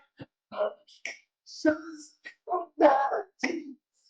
Come on, talk to me. So you can see. Oh, we gotta stop. Turn the music off. Did you see what happened the other night? What? They shut us down on the Wednesday or what's today, Friday? Wednesday show. Go look it up. They shut us down. And I think that's the day that I sang the entire freaking. Is that why we're getting shut down? I think so. Well, you were the one that told me that's why they shut us down. No, I said the internet. I never said necessarily that YouTube shut us down. Well, maybe it was JR that told me that if you play like an entire song. I thought you told me that. Oh, no, that is true. You can that's what I'm saying. For it. Which actually makes sense. No, yeah. Yeah, they took us down. Yeah. Did you see? It said something like because of SHM or something. What is that?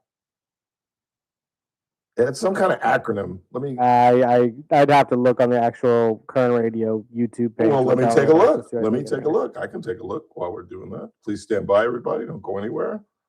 Yeah, I went home to watch the show, and it was like, sorry, we cannot broadcast this. Let me see what it says. It says it just says download report now. See Ralph Bailey's phone number. What? What the hell? Are they putting my phone number? What the hell is going on here? We found 100 results for Ralph Bailey in the United States.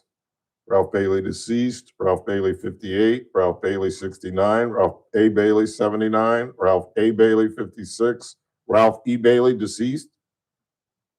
Am I dead? Is this a dream? This can't be heaven. It damn sure could be hell. Okay. I don't know. Yeah, we were shut down the other night. And I think that's why. Because I forget do you remember what song it was? It's one of my favorite songs. I'm looking at the day we got shut down, and the one that's popping up is Mrs. Robinson. Is that what I sang? I sang the whole Mrs. Robinson song? I don't know the whole song. But that Mrs. Robinson. No, I don't know the words to that. That couldn't have been it. No, it was one of my favorite songs. I remember I sang the whole thing. And I got home that night, and I was like, oh, Chris told me not to do that. I think I sang the whole song. But yeah, I had a great time last night. I was bouncing around downtown. Went and saw Gooby, got my ears lowered, as they say. And then it was just such a beautiful night, and I was just walking, and I walked down from there to Bill Lee's and ran into some friends there, and then went to Roosters. I was passing by Roosters. Actually, I wasn't going there. I was passing by on my way home and saw David Bruss sitting out there smoking a cigar on his patio. So I went to talk with him. He bought me a cocktail. Then we walked back over to his other place over there by Alley Cat, and his bartender. I have a business right next to my apartment complex. It's a car minting, tinting business. And David's bartender, this young 25-year-old girl, that's her dad that runs that business. And it was just kind of weird because he's really, when I walk, he's a really nice guy. And because David was telling me we were neighbors. She used to live in Holloway's apartments over across the hallway, across the alley from me where Jay Tamsey lives. And so I mentioned that to her. I said, hey, I heard we used to be neighbors. And she goes, where do you live? I go, I'm right on the corner of 1313 Mockingbird Lane. And she said, yeah, I live behind there. And my dad has a business right there. And I said, what? That's your dad? The guy with the white hair? She goes, yes, that's my father. So I was walking this morning and I said, hey, I know your daughter. He's like, what? Okay. He's a really nice guy. Got a shotgun. How do you know my daughter? Okay. Really cute girl. But yeah, I had a great time last night. I really did. And I'm getting used to the martinis. The martinis, I think, are going to be my new drink. Really? Yeah, because you just need like two, because I can't drink like I used to anymore. In fact, somebody in here was like saying, I got my hair cut and he cleaned up and it looks like he stopped drinking and got his life together. I'm like, screw you. So rude. I don't get it. I don't get it. They say things because they can say things on that chat room that they would never in their life say to my face. Probably don't look good your dang self anyway. I don't give a damn. I just can't wait for the 14th. We're 13 days, 2 weeks away. Oh, that's right. No more unicorn. No Did they more. actually tell you that that's going to be what's happening here? Or? Yeah, she walked. I told you I paid $40 to have a picture taken of it. Oh, that's right. That was my appointment. I never met my doctor. I came into the room. She sat down. She measured it as well. She measured it. She took a picture. I said, all right, Mr. Bailey, we'll come back on the 14th. We'll take care of this. And it's going to be a little incision. So I'm assuming I'll have a little bit of a scar. Probably, but probably not anything to be able to like notice. Yeah, and I'll put some vitamin E. It's better than having this big old knot, Jack. I mean, look at this picture. Knotless. And that was just what, 7 years ago? 8 years ago, yeah. 8 years ago? No knot. And if you go through my photograph category or catalog, I should say, you can see it grow. You go back like 5 years, and it's like a little bump. And as the pictures you keep, because the pictures are in chronological order, and you go down and you can just kind of like, I wonder if I flipped it up quickly, could you actually watch it grow? Like a cartoon? I forget. 842-537-6842-KERN. As we talked about, this former reality star that Mr. Bentley is quite aware of, Chris and I have never heard of him. I've heard the name Heidi Montag. You've heard the name. I've heard the name Heidi Montag, Yeah. but I don't really follow the hills or anything about it, so I could not tell you. Me either. But he is putting on a show down in Los Angeles. He's running for mayor. He's a Republican, but it's a nonpartisan position, but it's LA, so they know he's a Republican. It's one of the reasons Rick Caruso changed his party affiliation. He's no Democrat, but he knows he can't win anything in Los Angeles as a Republican. And I don't know why Rick Caruso is staying on the sidelines. I don't know why he's not taking on Karen Bass again. I don't know why he didn't run for governor. He is a guy that escaped the Pacific Palisades fire exceptionally well because he had basically his own fire department and wasn't going to depend on Karen Bass in the city of Los Angeles. And a really smart guy. My mom loves the guy. I think she met him once when she was younger, when we lived in LA before my dad passed away up here. When he was just a businessman. I think he was head of the Department of Water when she knew him. But it's going to be interesting because Pratt is really not a serious candidate, but Karen Bass is so despised in LA. And her answer to his ad, which went viral, he got 10, that ad I told you about at the top of the show, if you weren't with us, I told you about an ad where he goes in front of Karen Bass's home and it's all lovely and beautiful. And he goes to another Democratic challenger who's not a factor at all in front of her $3 million mansion. Then he goes to his home, which burned down during the Pacific Palisades fire. And there is a silver trailer there amongst the rubble. And it's just a really, really powerful ad. And he's specifically attacking Karen Bass. He got 10 million views. 10 million views. And apparently in the 21st century, that's what this is all about, views and follows. Did you hear, let me, before I trash him, I love me some Danny Hill. Used to work with him at Buckley Radio. He's now radio owner. He's been a radio owner, but he owns our rival station. Good dude. Very good dude. But did you hear him on Instagram? Oh, which one?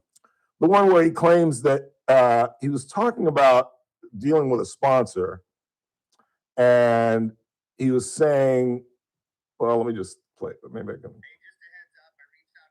Hang on, and I love Danny. Mind you, all of these Instagram reels that he does are for comedy-based purposes. You gotta come try it. I'm like, all right. So she's like, hey, there's these other influencers in town who I've reached out to, and this is what they promised me.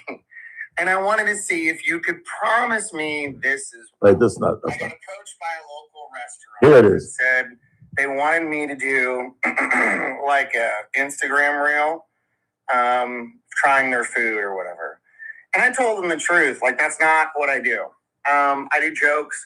I'm the most followed radio personality in Bakersfield by far. I outscore everybody in this market. They're not even close. They're not even close. So what does that mean? He's the most followed. He gets more likes. He gets more clicks. Is that what that's about? Yeah, that's probably what he's basing it on. His following is in social media following. Danny, you know I love you. You know I do, bruh. But what the hell does that have to do with follows and likes? Are you serious? You're a grown-ass man? And you like, I don't understand that. Maybe it's my age, but I don't give a damn how many likes I get, how many follows I get, how many people view. I just do my job and go home. But for Danny to sit up there, I'm the most by far. Come on, Red. Don't let that head get too big, man. You know I love you, but good Google it, Moogly. Going on Instagram talking about I'm the most followed. I guess that's true. I don't know if am I followed? How does one get followed? How does one get liked? You have to put stuff on Instagram and stuff, and you have an online footprint. No. I do a radio show. That's what I do from 3 to 6. I'm not doing any extra stuff. I'm not going to get likes. I'm not going to get follows. I'm secure. I'm good. This is what I do, and I go home. But I just thought that was funny. And it's going to get back to him, and it'll be told badly. Oh, Bailey was trashing you. They won't say that I said I loved him. They were good friends. And I just talked to him 2 weeks ago. He's a great guy. We had a great relationship when I was at Buckley Radio. He was at Kelly, and I was at KNZR. And he's a great guy. I don't know his wife. I don't think I've even met I think I met her once at 17. But I just thought that was kind of comical. And he does stand-up. Yeah. Saw that. Man, get your brand out there as much as you possibly can. That's what I'm all for, I guess. It's not funny. It's not funny. Comedy is what do they call it? It's a taste thing. I guess. That's the best way to put it. I guess. Hell, Bill Maher didn't think Bill Cosby was funny. Oh. I heard him. They were talking about the greatest comedians, and one of his guests suggested Bill Cosby, and he said, "I never thought Cosby was funny."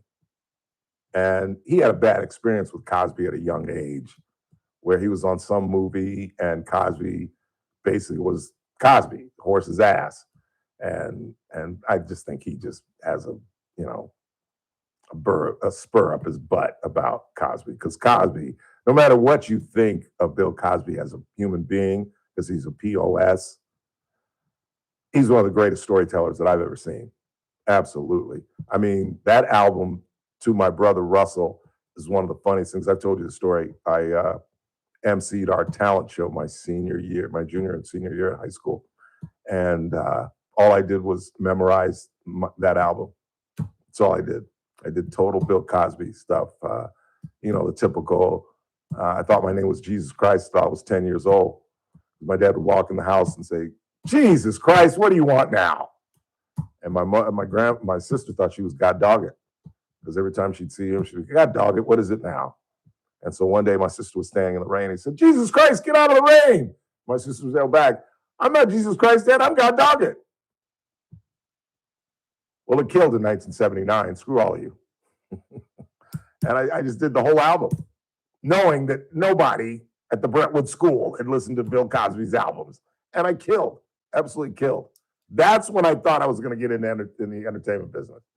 And that's shortly afterwards when I went to Gil Cates, who at the time was the president of the Directors Guild. He'd later become the owner of the Oscars. He was the executive producer of the Oscars. He's the one that brought in Billy Crystal. He's the one that created all the opening dance monologues, et cetera, et cetera. And he looked me dead in the eye and he said, "Don't do it, Ralph." I came to him all excited. I was hanging out with David and his father was home. And I said, can we go in your dad's office and ask him a question? He was like, sure. And we went in, he had this beautiful office with these posters of all the movies he's done and stuff. And it's just the Emmys and I think he had an Oscar. And I said, I really think I can make it in Hollywood. I really do. And he looked me dead in the eye and he said, Ralph, take this seriously. Don't do it. And I was crestfallen. I was like, because I just knew he was going to be like, I was at that talent show. You were outstanding. And you've got a great personality. And you're a pretty cute boy. You're going to be an ugly old man, but you're a cute boy. You can do this. I was like, no. He said, at least get a college education first. Then you can do whatever you want. And I said, you sound like my dad. And he said, your dad sounds like a pretty smart guy. And I said, yeah, unfortunately he is. All right, let's go ahead and take a break. We come back. Bad news down in Texas way. There's a new poll for the Senate seat, which could spell disaster. I mean, we're going to lose the midterms. History tells us that, if nothing else. Only like 4 times in the last 100 years as a first-term president. And again, when you skip, you're essentially a first-term president, even though you served before. And the only one to pull it off and win the midterms was George Walker Bush, and that was right after 9/11, that November. So it is unlikely, just based on historical facts, that we're going to win the midterms. But the fact that we are like 0-9 in special elections since Trump won, the fact that we lost the Virginia gubernatorial race so badly, the New Jersey race, and the fact that there have been 2 Republican districts flipped, one in Georgia, Marjorie Taylor Greene's old district, and one in Texas, and 3, excuse me. I forgot about the state race that was flipped. Where? In Mar-a-Lago. Trump's home district got flipped. I'll tell you about the Texas race when we come back. It's the Ralph Bailey Show on Newstalk 96.1 at AM 1230. And we're streaming live at KernRadio.com. Kern Radio, News Talk 96. Messmaker? ERN. First Look with Scott Cox, morning 6 to 9 a.m. On the Monday edition of the First Look program, we'll spend 3 hours talking about the Kentucky Derby, probably. We do have the hot list, and I'm pretty sure it's going to be on there. We got America's Job Center at Kern, always a good time. We have state-of-the-art news and traffic and weather. It's all happening 6 to 9 a.m. later at News Talk 96.1 and AM 1230 KERN. News Talk 96.1 and AM 1230 KERN. Every Thursday at 4:30, Daniel Petrie lightens up the broadcast with his incredible wit, pure intelligence, political knowledge, and obviously an absolute master of economics. That's why he's such an important cog on this broadcast. And you can hear him even on some of his off days when there are financial movements that we can't explain. We lean on my man from Messmaker and Petrie Wealth Advisors. And of course, you know what they're all about. They're all about retirement. I've turned at least 3 or 4 different people on to Messmaker Petrie Wealth Advisors, and they could not be happier. You could be happy as well with your situation in terms of the fourth quarter in your life if you call 395-9400, 395-9400, the offices of Messmaker and Petrie Wealth Advisors. This broadcast is for informational purposes only and does not constitute investment advice or a solicitation for advisory services by Daniel Petrie or MPWA Incorporated, DBA, Messmaker, and Petrie Wealth Advisors. The program host is a client and receives compensation and other financial benefits in connection with this advertisement, creating a conflict of interest. Experiences discussed may not be representative of other clients. Diabetes, high blood pressure, anxiety meds, everyone's on them. If you're a 50-year-old male, maybe a bit porky, and you may even have type 2 diabetes, $1 million of term insurance may only cost you about $200 a month. Call Term Provider. Speak with Big Lou at 800-555-1509. Big Lou will find a term life policy for you even if you have type 2 diabetes, are overweight, or have high blood pressure. Term Provider has helped thousands of people like you who think they can't afford term life insurance. To buy $1 million of affordable term life for you, all you need to do is call Big Lou at 800-555-1509. Lou will make sure the scales are tipped in your favor. Call 800-555-1509. Big Lou will answer your call and work to fit you into a term life policy that you can afford. Remember, Big Lou's like you. He's on meds too. Call 800-555-1509 or BigLou.com. Patrick was way behind on his IRS taxes. I was in way over my head, and the total amount ended up being somewhere just over $30,000. $30,000. Then the IRS came to collect. Started getting letter after letter. A lien had been filed against me. They were going to basically hang me completely out to dry. He had to do something. That's when I reached out to Optima Tax Relief. Patrick's life quickly got a lot easier. It was very easy, pretty much hands off. They picked up the ball and ran with it. And how'd it go? I couldn't believe it. I had to ask 2 or 3 times. I saved an incredible amount of money. How does Patrick feel about Optima? Couldn't be happier. They definitely helped me. Optima Tax Relief, the best place to call. They're the best in the business. Do what Patrick did and call Optima Tax Relief for a free consultation. Call 800-343-6460. 800-343-6460. 800-343-6460. Optima Tax Relief. Testimonial from an actual client. Some restrictions apply. For complete details, please visit OptimaTaxRelief.com. Clay Travis and Buck Sexton live at 9 a.m. Now back to the Ralph Bailey Show on News Talk 96.1 and AM 1230 KERN. I can hardly bear the sight of lipstick on the cigarettes there in the ashtray. You know who's supporting Spencer Pratt? Who's that? Joe Rogan.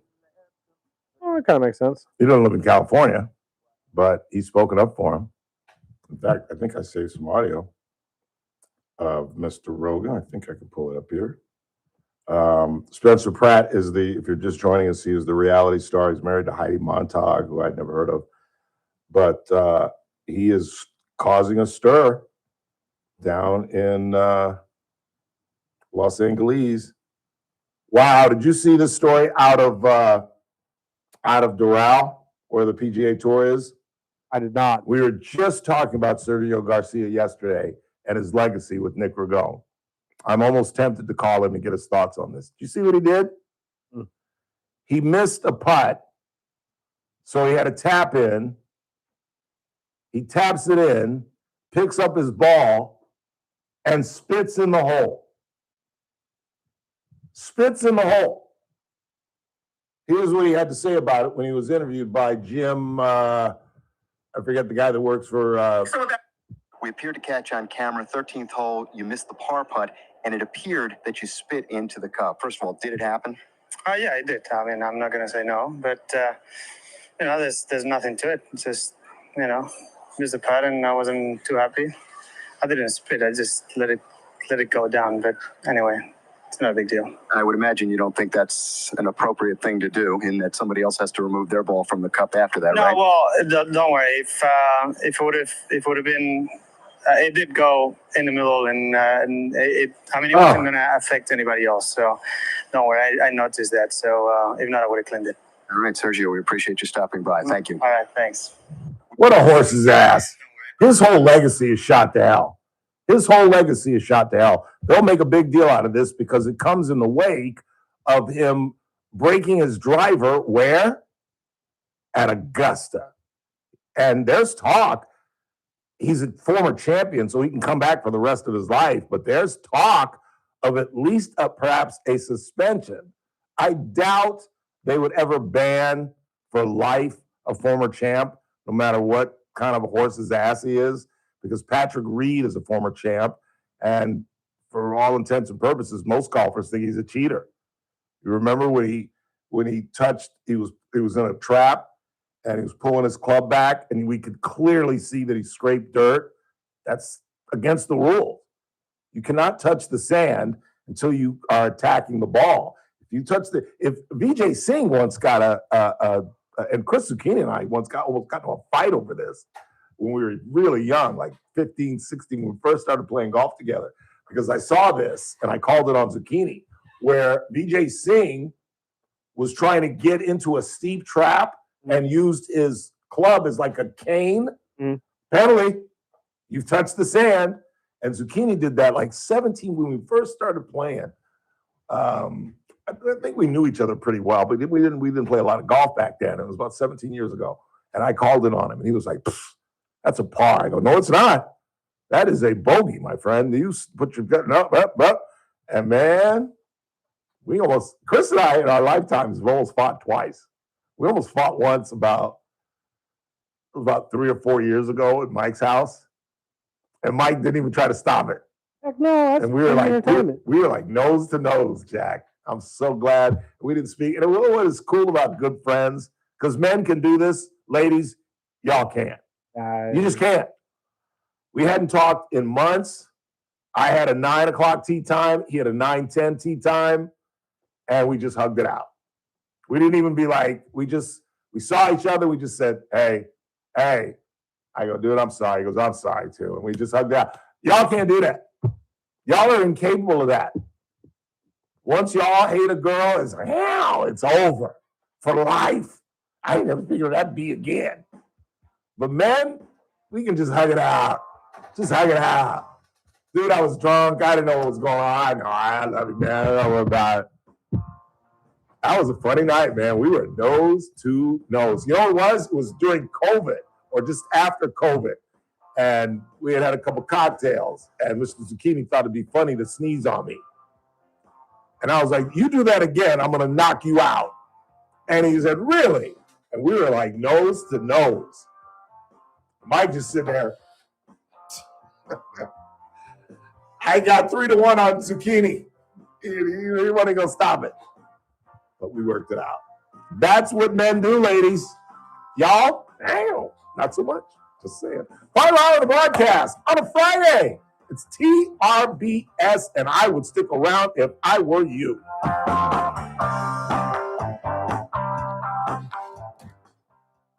Kern Radio, AM 1230, KERN, 96.1 FM, K241CI, Bakersfield, an American General Media station. News this hour from Town Hall. I'm Keith Peters in Washington. President Trump says that he's not satisfied with Iran's latest proposal in negotiations to end the war between the countries. Trump told reporters Friday at the White House that Iran wants to make a deal, but he says they're asking for things he can't agree to. President Trump says Iran's leaders are all messed up. They've made strides, but I'm not sure if they ever get there. There's tremendous discord. They're having a tremendous problem getting along with each other in Iran. The shaky 3-week ceasefire between the U.S. and Iran appears to be still holding. A federal judge bars the Trump administration from ending protected status for Yemeni nationals. The judge says that the temporary protected status that was repeatedly granted to them should be extended again. Judge Dale E. Ho, in a written opinion, said those granted the status are ordinary, law-abiding people who the U.S. government had determined could face threats to their safety if they were returned to a country facing an ongoing armed conflict. The judge noted other instances where courts have recently permitted those who have fled other countries under various circumstances to stay in the United States. I'm Hannah Pinjwani. A federal appeals court has restricted access to one of the most common means of abortion in the U.S. by blocking mailing of prescriptions of mifepristone. A panel of the New Orleans-based 5th U.S. Circuit Court of Appeals is requiring that the abortion pill be distributed only in person at clinics. Since the Supreme Court's 2022 ruling that overturned Roe v. Wade and allowed enforcement of abortion bans, prescription by mail has become a major way that abortions are provided, including to states where bans are in place. On Wall Street, the Dow down by 152 points. More on these stories at townhall.com. Looking for a great real estate agent? Someone who can help you sell your home fast and for top dollar? Go to ready.com, REDY.com. Because on Ready, agents will pay you just for the opportunity to sell your home. Yeah, on Ready, agents will pay you for your listing. Thousands of dollars up front just for a chance to sell your home. And it's easy. Just go to ready.com, enter your address, and when you want to sell. In just 48 hours, the best local agents are competing on Ready to be your agent with cash offers up front just to win your business. Hey, your list valuable. Don't give it away. Make those agents earn it. Get paid to pick your real estate agent. Go to ready.com or call 800-885-REDY. 800-885-READY. From the KERN Newsroom, your live and local news update. An employee of a junior high school arrested on child sex charges. I'm Chris Davis. The charges are both child molestation and possession of child pornography for 26-year-old Adolfo Escudero Mendoza, an employee of the Kern County Superintendent of Schools and an aide at Chipman Junior High School. Police say he was arrested Wednesday and the inappropriate behavior happened at the school. He also worked for the Kern High School District and is an assistant coach for the Foothill High School track and field program. Police are looking for tips about any additional victims.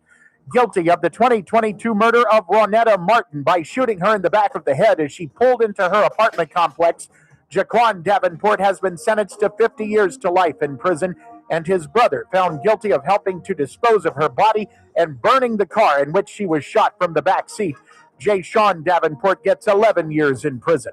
Prosecutors say the brothers were mad because she had booted them from her apartment and felt disrespected. They dumped her body between Rosamond and Mojave and poured juice on it, hoping animals would take care of her remains.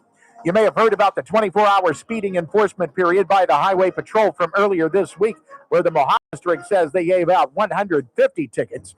Now the Bakersfield District says they gave out more than 500 tickets and made 14 DUI arrests. 5 of those tickets were for going over 100 miles per hour. An ATV crash had a man hurt at the intersection of El Sereno and La France Drive at 8:18 p.m. Wednesday night, say Bakersfield police. They say the guy was going too fast, hit a curb, and was thrown off of the ATV and ended up going to the hospital. It wasn't clear how he was doing. I'm Chris Davis in the KERN Newsroom with news every half hour and when it breaks on News Talk 96.1 and AM 1230. KERN. To the rest of in a month from now, this Hollywood Big Shot's going to give you what you want. Too late. They start shooting in a week. I'm going to make them an offer again with you. The Ralph Bailey Show. News Talk 96.1 and AM 1230. KERN. And I've seen the promised land. I may not get there with you, but I want you to know tonight that we as a people will get to the promised land. Call in or text to 661-842-KERN. That's 661-842-5376. Listen live at KERNradio.com. Now, the host you've been waiting all day for. Live from the KERN studio, here's Ralph Bailey. Final hour of the broadcast, final hour of the week, as we wrap up another 5 days of outstanding radio broadcasting, where we're not followed, we're not liked, we just do a radio show. I am not a happy man, Chris Burdick. Why is that now? Someone is absconded with Reggie Smith's head. Oh. Reggie? And I want a deposition from Mr. Flores, deposition from Mr. Cox. Who else is in this room? Those two. All right. The three of you. I want a sworn testimony. Reggie Smith. Underneath the. Oh, there it is. My bad. Kill the deposition. I see it. See Reggie's head. Bad man, Reggie Smith. And again, for those that don't know, even though I've abused it, that's Steve Garvey, who I just had a conversation with down at Dodger Stadium. That is Dusty Baker. That is Ron Say and the headless Reggie Smith. And they are the only 4 men to hit 30 home runs in one season, which is amazing. It really is when you think about it. And the amazing part of the story, if my memory serves, Mr. Baker, Johnny B. Good, or Dr. Scald, as Tommy used to call him, got his 30th on the 162nd game of the season.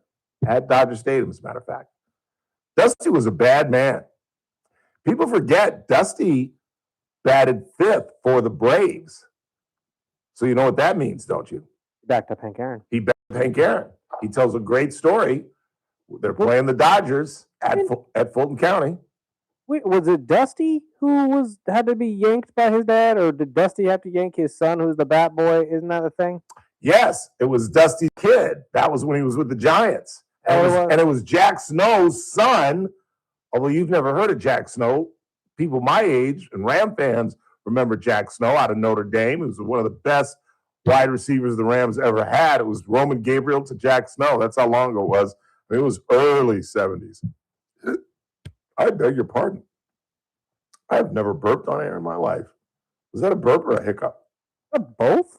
It's kind of like really tell? I don't know what that was. But yes, that was Jack Snow's son saved. You guys remember that play where Dusty's, who's by the way, playing Major League Ball. That's how long ago that was. No, that's why I bring it up. He's in the bigs. His son's actually on a team. He is. He's in the bigs. He's definitely in the bigs. But he was like 3, and he was the bat boy. And runs were scoring. Guys were coming around the base, and Dusty's son ran out of the dugout to go get the bat. And Jack Snow was scoring easily, but the guy behind him, there was going to be a play at the plate. And there's a 2-year-old standing on the plate. So Jack Snow grabs him by the back of the jersey and carries him to safety. It's a great video. Just look up Dusty Baker's son and Snow. I bet it'll pop up. But Dusty tells the story because, Hank was his mentor. Hank was the reason that he went to the Braves. Yeah. Because he got signed. He's a 19-year-old kid he's from California. He's from the Northern California. Yeah. And his parents didn't want him to go. And Hank really wanted him because Dusty was a stud when he was a teenager. I mean, he was like the best player in Northern California by far at the time. And so the Braves sent Hank to Dusty Baker's parents' house and said, I'll take care of your boy. And he did. He was like a mentor to Dusty. And Dusty tells the story. He's on deck. It's the second at bat. They're playing the Dodgers at Fulton County Stadium, where I've been. They've raised it since, but it was a piece of crap. But it was very sentimental to me because when I was in college. And he says, I'm sick of this. He says, Dusty, Al Downey's going to throw me a slider. He's going to try to get me with a fastball. And he's going to come back with a slider, and I'm going to put it in left field and get this thing over with. And that sequence was exactly what happened. And he hit that home run. I was swimming in the backyard with Chris Williams. And my dad said, boys, get in here. And I was like, what the hell's going on? And he goes, watch history. And he had already hit it. We saw the replay. By the time we had gotten into the house, he was just rounding second base. And that's when the 2 white kids came out. And everybody in the room, it was me, my uncle, my dad, and Chris Williams. And all of us were like, oh, because we thought they're going to shoot him. They're going to knife him at second base. And all they did was pat him on the back. It was pretty cool. Davey Lope shook his hand, Bill Russell, Ron Say. And then, to end the story, the 2 cats that followed him, probably older folks have seen the video, him hitting 715.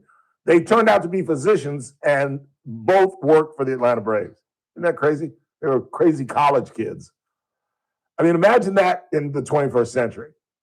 You get shot if you jumped out of the stadium and followed a player around the stands. They would linebacker tackle man. On the run. Because security now is starting to enjoy that. Oh, heck yeah. You know what I'm saying? They are now. Moment, man. Yes. They and now even the players are getting involved. Mm-hmm. Where the players are like, screw this. Boom. Yeah, because they don't want to deal with you either, man. Like, they're just there to play a baseball game. They don't want you running on the field trying to be a dummy. Well, have you ever seen the video of he's like a 13, 14, 15-year-old who kept him at bay for like 5 minutes?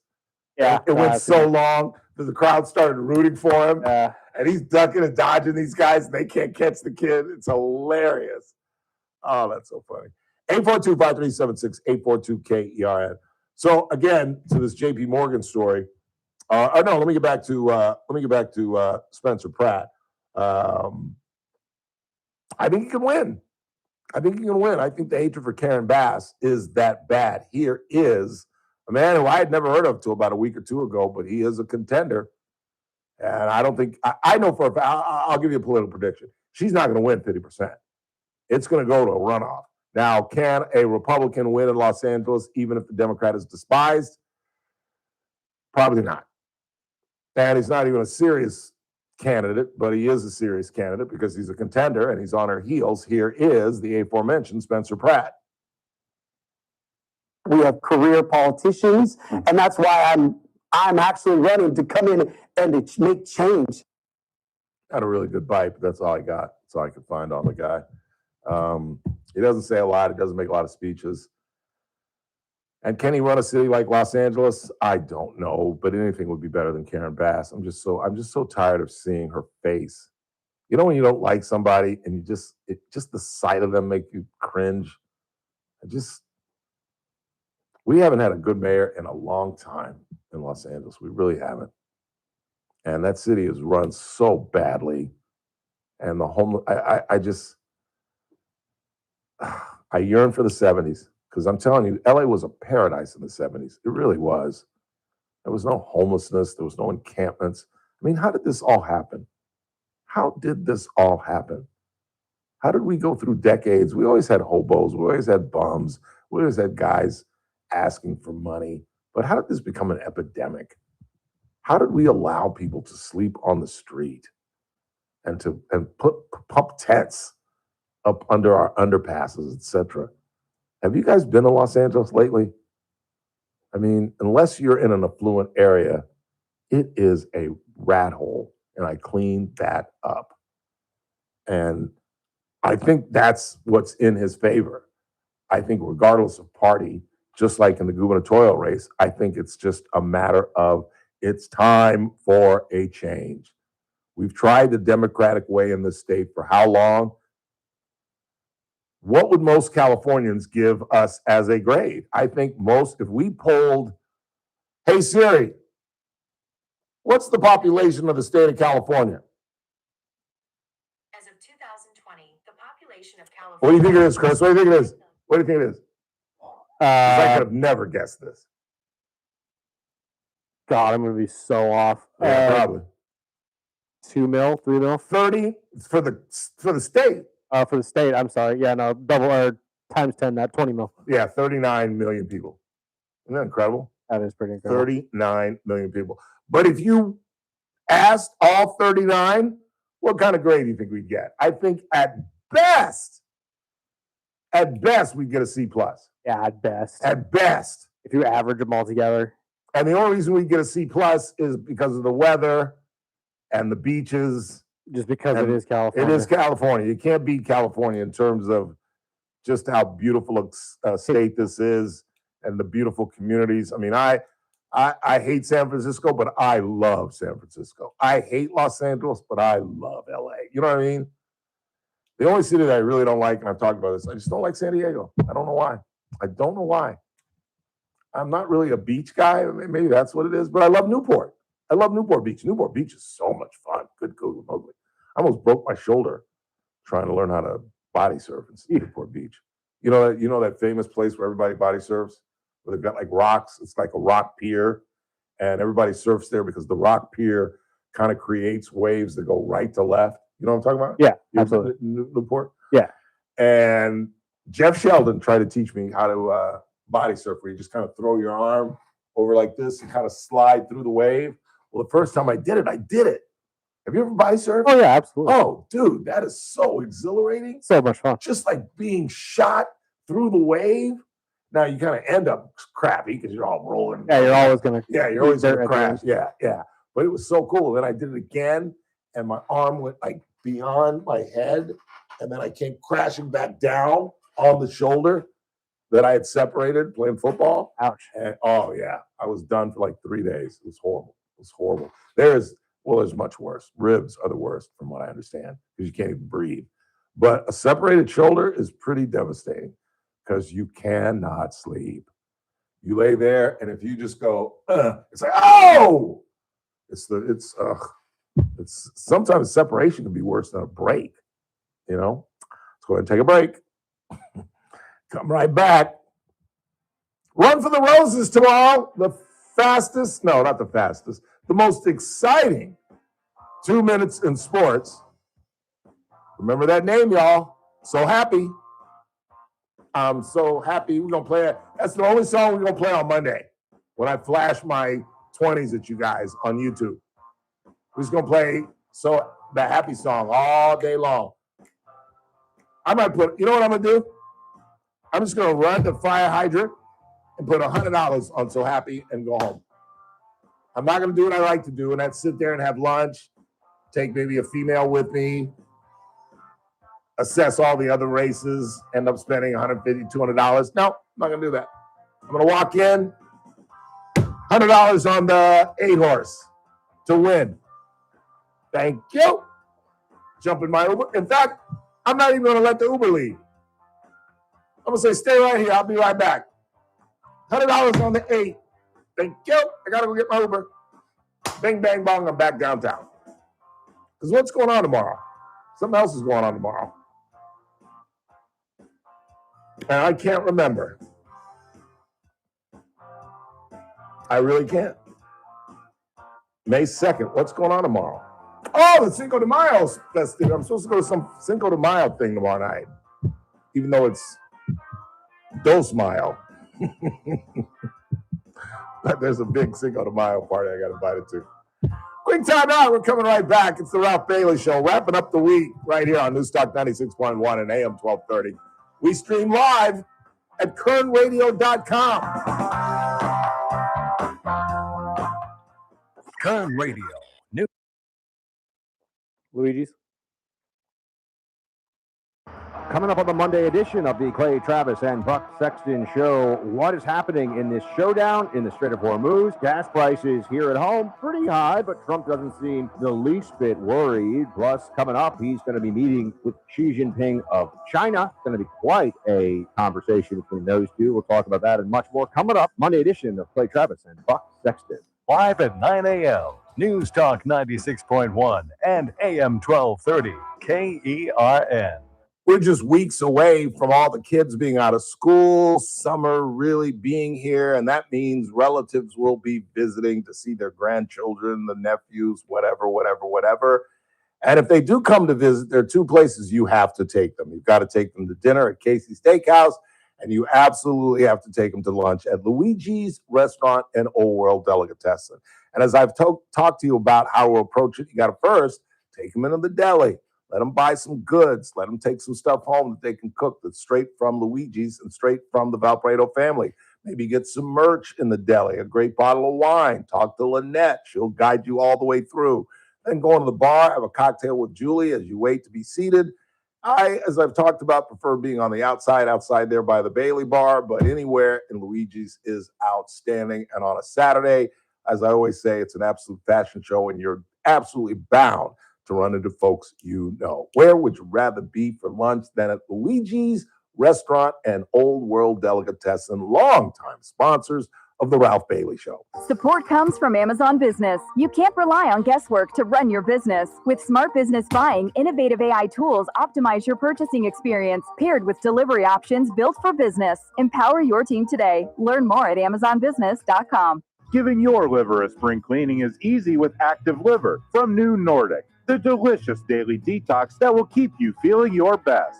Search for Active Liver by New Nordic on Amazon or pick up some at your local CVS, Wegmans, or GNC. Why'd I go to the doctor? Working on the farm, my heart kept skipping a beat. I didn't think much of it, but my daughters made me get checked out. Turns out I have atrial fibrillation, which increases the risk of stroke about 5 times. Symptoms like irregular heartbeat, heart racing, chest pain, shortness of breath, fatigue, or lightheadedness can come and go. But if it's AFib, the risk of stroke remains. If you have symptoms, contact a doctor. I'm so glad I did. Visit notimetowait.com. Sponsored by Bristol Myers Squibb and Pfizer. We all hear the radio ads about the IRS. They tell you to be afraid, to be scared, and they try to frighten you into calling. I'm not here to do that. Tax Relief Advocates is different. TRA is here to tell you that if you owe money to the IRS, whether it's $5,000, $50,000, or $500,000, we have a solution. It doesn't matter if you're sitting in your car, at work, or with your kids. No matter where you are, call now. 800-498-6548. Don't lose hope. TRA can eliminate or reduce what you owe to the IRS. Generous programs are now available that can give you a fresh start. Our passion is taxes and helping individuals fix their IRS problems. We have over 1,000 five-star reviews on Google and an A+ with the Better Business Bureau. You don't need to be afraid of the IRS any longer. End your tax nightmare today by visiting us online at TRA.com or call 800-498-6548. That's 800-498-6548. Tax Relief Advocates. Real solutions for real people. Hey folks, Scott Cox here, host of the First Look with Scott Cox radio program. You are listening to The Ralph Bailey Show right here on Newstalk 96.1 and AM 1230 KERN.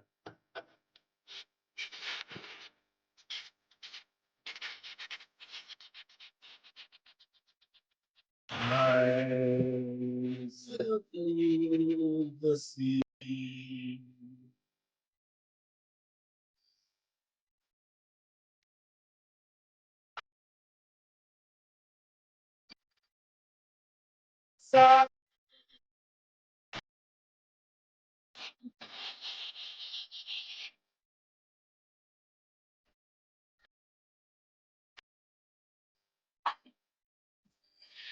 You want to be insulted, Chris Bennett? Oh, of course. You feel like being insulted? Sure, why not? I'll join you. Top 5 dumbest colleges in California. This state has like 300 universities, and we are the 5 that are holding the whole system down. At number 5, we got CSU Bakerfield. Bakerfield is already the armpit of California. We're the armpit of California, Oh, that's been a thing. and we're for a the long time. 5th worst college in the state? Have you lost your mind? That's just false. That is absolutely false. Let's find out what the other 4 are. Forget. Yeah, then you add a university to it, and somehow nothing improves. Nobody moves to Bakerfield for a school. You just kind of end up there. At number 4, we got CSU. Okay, first of all, that's not true, because I moved here to go to Cal State Bakersfield. If it weren't for me trying to go back to school, I would have never, ever, ever, ever, ever come to Bakersfield. So he's wrong about that.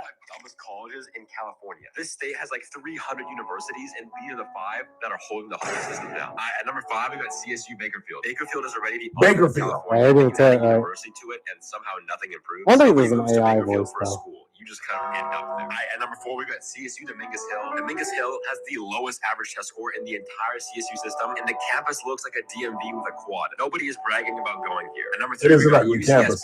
This is an academically solid school, but every single student there is blacked out on a Tuesday night in Isla Vista pretending they don't have a midterm in the morning. You guys are smart on paper and absolutely cooked in real life. At number 2, we got UC Riverside. UCR kids will tell you it's technically a real UC, and they are right, but every other UC student at Riverside the same way you look at the participation trophy. You got into UC, congrats, but everyone knows it with your safety. And the city of Riverside is 95 degrees year-round with nothing to do, so you can't even cope by going outside. By the way, if you're in high school right now and you don't want to end up at one of these schools, your grades low-key have to be good. That's why I always recommend a study tool like KnowUnity, which is 100% free. Basically, you go to this website called KnowUnity.com and you upload This is the ad part of It was the just video. an ad, yeah. Unity basically like understands it. And then This whole thing was an ad. I I didn't even get to the end. I didn't even realize it. Also, these like mock tests. I just want to hear what the worst, the dumbest college And is. this is all free. Like, how is this free, bro? Like, this is crazy. And Bro. finally, number 1, we got UC Merced, the UC systems participation trophy. Top 5.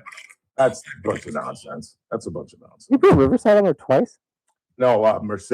Oh. Merced was number 1. Merced, I see. Riverside, Dominguez Hills, us. When I hear videos say that, oh, every other person in the UC system, if you're so focused on another school while you're at yours, Yeah, that's you're crazy. not thinking clearly at all. No college student gives a damn what's going on at UCLA or No. SC or any other school. Other than what party you can jump into. What, Nobody or could care less. what can I do to get graduated early? What can I mean, that's just stupid. Cal State has seen better days. I'll be blunt. I'm not a huge fan of Vernon Harper, which I'm sure surprises a lot of y'all because he's an African-American gentleman. Seems like a nice guy, but that athletic program is a mess. And I'm of a school, I was going to allude to this. I forget what we were talking about, but when it happens on your watch, it's your responsibility. It may be a coincidence that all these horrible things are happening in the athletic department when Mr. Harper took over as president, but Hey, a lot of presidents of the United States get stuff handed in their laps by their predecessors. And that's your job to straighten it out. I mean, you got one former athlete being on trial. You've got other accusations in the softball program. You had people departing, people getting whacked. And it's just, I've never seen it. And I'll tell you, I was there with Rudy Carbajal, Rudy Batutti. We loved him. And I don't think there'll ever be another better athletic director for that campus than Rudy. He was a great guy. He really, really was. Who you got? Daily Dave. Dave, what's really going on? Dave? Hey, Ralph, how are you? What's going on, man? Did you have a stroke there or something? I got a gripe. I read something or saw something in the news about them canceling the Westchester 4th of July parade. Yes. Like a $5,000 stipend that is needed by the police. Yeah, I wasn't going to talk about this because the person that is involved, and I won't name her because she claims that she's had death threats, but I reached out to the organizer of the parade because I live in Westchester. It was the most bizarre conversation I've ever had. And I think I have history with this woman because I think she came and spoke to us. She's an HR specialist, and she came and spoke to us. And I remember I said something, and she didn't like it, and she snapped at me in the meeting. Wow. Yeah. So I reach out to her, and I say, if it's just a matter of money, I guarantee you I can raise $5,000 in 3 hours today. And she said, she said she didn't want to take the money, that there was more involved, and that she didn't want to come on the show because she thought that if people found out that she turned down the $5,000 that I was offering her, that they would take it out on her. It was just bizarre. She's a very, very strange woman. And like I said, I'm not going to name her. And she said, I hope you won't talk about this because of my safety. So I didn't. But she's nutsy cuckoo. So I don't know where it stands, but we'd like to see it thrive. I think it's a big part of Westchester. I got to fly, Dave. Hard break.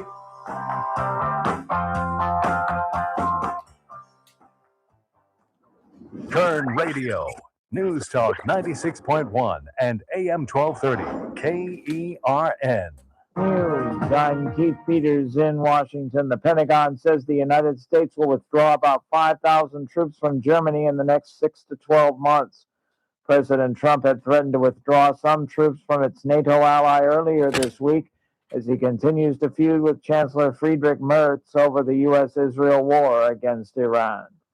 A federal appeals court has restricted access to one of the most common means of abortion in the U.S. by blocking mailing of prescription of mifepristone.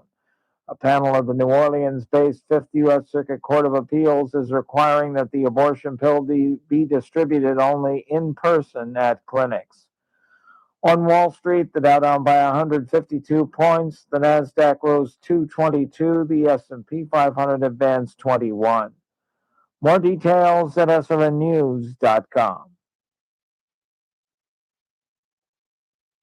Kern Radio, News Talk 96.1 and AM 1230, KERN. Headlines from the KERN newsroom. Child molestation and possession of child pornography are the charges against 26-year-old Adolfo Escudero Mendoza, an employee of the Kern County Superintendent of Schools and an aide at Chipman Junior High School, as well as an assistant track coach at Foothill High School. Police say he was turned in Tuesday and arrested Wednesday. Brothers Jaquan and Jayshawn Davenport are both going to prison for the 2022 killing of Ronetta Martin, who Jaquan shot in the head from the backseat of her car while she parked at her apartment complex. He gets a 50-year-to-life sentence, and Jayshawn gets an 11-year sentence for helping dump her body and burn her car. It took 3 hours Thursday morning to clean up that truck full of lettuce that turned over on Bear Mountain Boulevard at General Beale Road, says the Highway Patrol.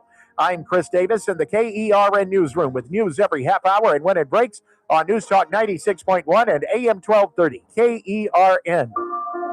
Gas costs more. Groceries cost more. And Sacramento keeps making decisions like Kern County doesn't exist. Andre Gonzalez isn't waiting around for someone else to fix it. Born and raised right here in Bakersfield, Andre Gonzalez has spent his career delivering for this community. He created a community land trust so working families can actually afford to own a home. He's fought to make sure Kern County gets its fair share from Sacramento to fix roads and build water infrastructure, not just the scraps LA and the Bay Area leave behind. Andre Gonzalez is backed by California's firefighters, classroom teachers, and he is the only candidate endorsed by the California Democratic Party. Join them. Vote for Andre Gonzalez for State Assembly on or before June 2nd. Ad paid for by California Credit Union League Political Action Committee, not authorized by a candidate or a committee controlled by a candidate. We've all been there. Sleepless nights, mind racing, wondering if your business's security service is really protecting what matters. At Bay Alarm, we can put your security insecurities to bed. Video security, burglar alarms, fire alarms, access control, 24/7 monitoring, and more. Our advanced technology and personalized support ensure you can rest easy, knowing we're here for you, your people, and your business. Visit bayalarm.com to talk to a local security expert. Bay Alarm, we got you. First Look with Scott Cox, mornings 6 to 9 a.m. On the Monday edition of the First Look program, we'll spend 3 hours talking about the Kentucky Derby, probably. We do have the hot list, and I'm pretty sure it's going to be on there. We got America's Job Center at Kern, always a good time. We have state-of-the-art news and traffic and weather. It's all happening 6 to 9 a.m. later at News Talk 96.1 and AM 1230 KERN. News Talk 96.1 and AM 1230 KERN. Hey, it's JR Flores. Catch my show, The JR Show, starting at 1 p.m. Now back to the Ralph Bailey Show on News Talk 96.1 and AM 1230 KERN.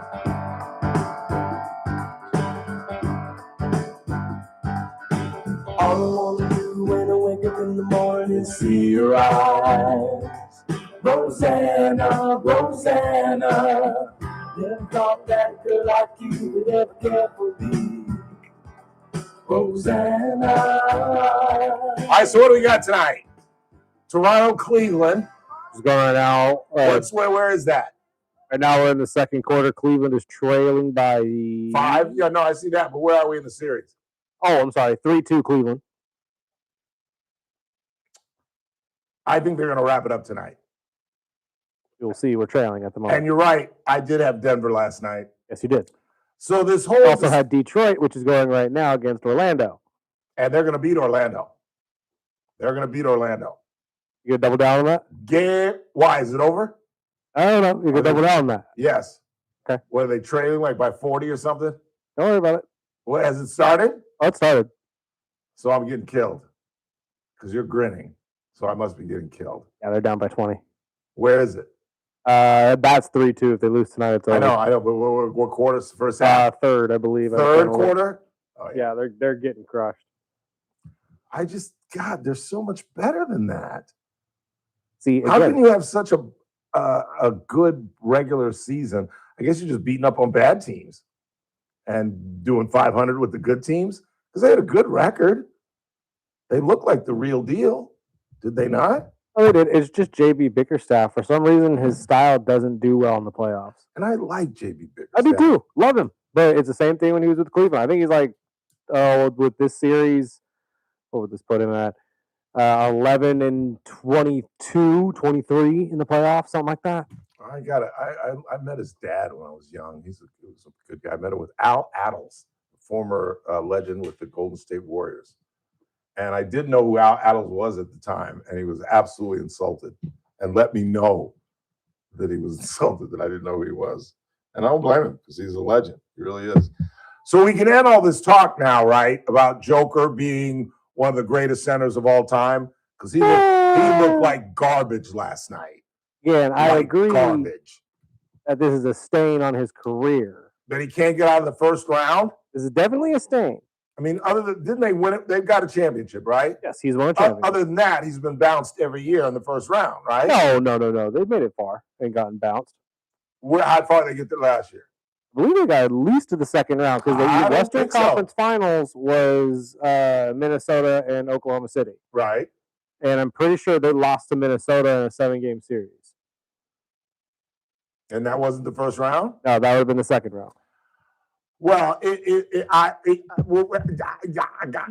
what I saw last night was not Kareem. It wasn't Hakeem. It wasn't Shaquille. It wasn't. I don't put him in that echelon right now. Anyway, though, like he's good. He's some good of at the what he does. ESPN guys do. Some of the ESPN guys say he's the greatest center of all time. Nah, I'd put him like just a tier underneath Shaq and Kareem. Yeah, and he's not. guys. He's not in the top 10.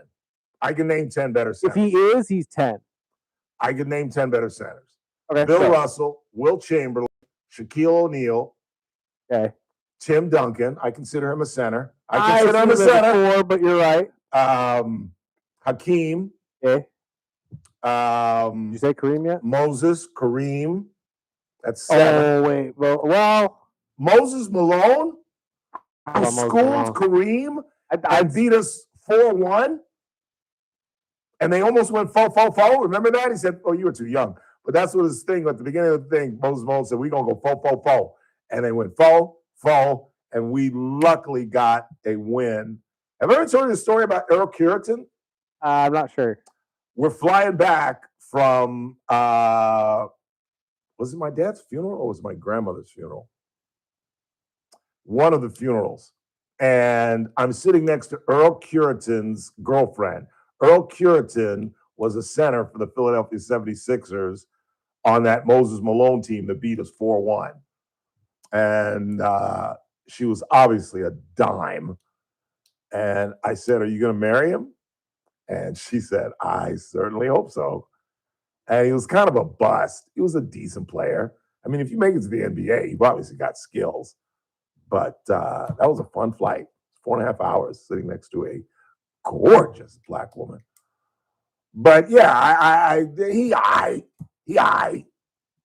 that team should be good enough to get by with Jamal Murray and the players that they have. But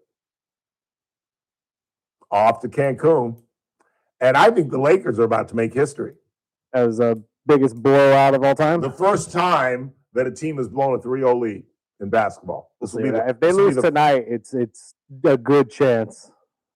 So where are we now? 3-2? 3-2 us? Yeah, and you're headed to Houston tonight. And then back to LA for game 7. Yeah. Which I believe would be Sunday. What's the deal with Luka? He's not playing. Totally? No way? He's not playing in this series at all. They said maybe next series, for sure, Western Conference Finals, but he's not playing in this series. Well, we're not getting to the Western Conference Finals. We're not beating Minnesota. Oh, you would have Oklahoma City next. Minnesota's got San Antonio. Pick your poison. We're not beating either one of them. So we ain't getting to the finals. There's no way in hell. Oklahoma might sweep us. They really might. Did you see the tete-a-tete last night with was it last night? They didn't play last night. I guess it was the night before. With LeBron and one of the Houston players. When he John at saying he said it was a soft call. Yeah. And it was a great retort from LeBron. You know what he said? He said, "Did that come from you? Did you say that? Anybody on this floor can say that, but you. You know, you can't say that. Anybody." And he's literally in his motion free throw. He's like, "Anybody can say that, but you. Anybody on the team can say that, but you. But you can't say that." I thought that was cool. I thought that was cool. Like, Rook, shut up. You know who I am? I'm a 41-year-old man who could still outschool your ass. Better shut your ass up, boy. 842-537-6842-KRN. Anything left on the board? Yeah, I got a couple. Actually, no, we got a caller. I'm sorry. Who you got? Chris Orr. Chris, what's really going on? Mr. Alfred, how are you? I'm well, sir. What's popping? Hey, as a kid who used to ride the Long Island Railroad to Madison Square Garden to see the Ernie and Bernie show in the 80s, I cannot believe what the Knicks did the other night. That was just freaking crazy. What happened? I haven't been following the playoffs at all. Oh, the Knicks had like the biggest run and blowout like in NBA history. It was like a 51-point run. You know what? If Karl Anthony Towns plays like Karl Anthony Towns, look out for those guys because who's the kid from Minnesota is with them now?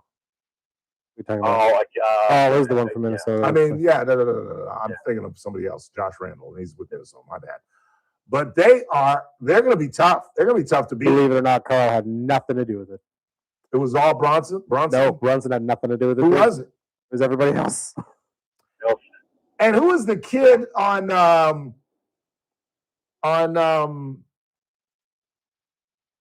somebody got off last night, and I have no idea who he is. Who played last night? Minnesota and Denver. It's the kid on Minnesota. You know what I'm talking about? The kid that went off McDaniel? last night? Is that his name? I was like, I thought it was the other kid. Who's the other star? Anthony Edwards is a superstar, but he's hurt right now. Yeah, that's who I thought it was. This kid's going up and down the court last night. Had to be McDaniel. Had to be. That boy is bad. I was like, where have you been? Anyway, they're 4-2 right now, so I'm hoping. I mean, the Knicks have a legitimate shot. I think you do. I think Boston is weak. I don't even think Boston is going to get out of their series. Are they up 3-2, Chris? No, it's 3-3 going into a game 7. But they were up 3-2, right? Yeah. See, that's one of the 3-2s that I predicted. They're going to split the bid. They're going to split the bid. Boston's going to lose as well. Yeah. I do too. I do too. Well, good luck, my brother. I will. But hey, if anybody's not busy, tomorrow morning is the last men's lacrosse game in town at San Tobias Field at 10 o'clock. Dude, why do you do this? You can't give me a 24-hour week. You can't give me I told you a week ago. Did he tell me a week ago, Chris? He actually did, yeah. Yes, I did. Yeah. It's a Kentucky Derby, Chris. I know. That's fine. I get it. It's okay. It's the last game.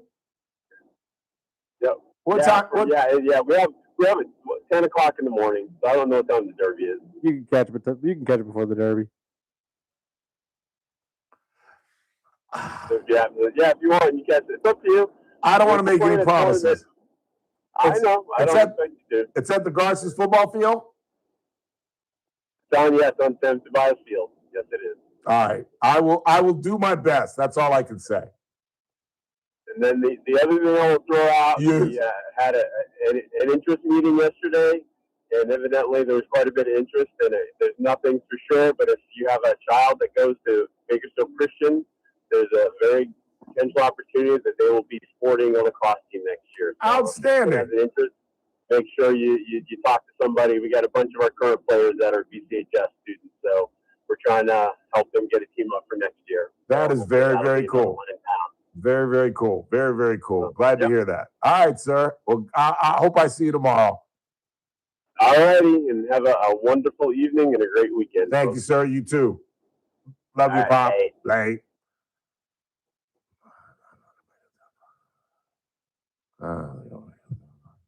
Especially if I'm going out tonight.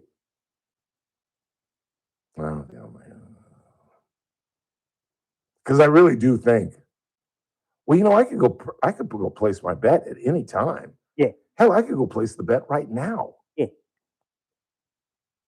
Maybe that's what I'll do. Maybe, that's what I'll do.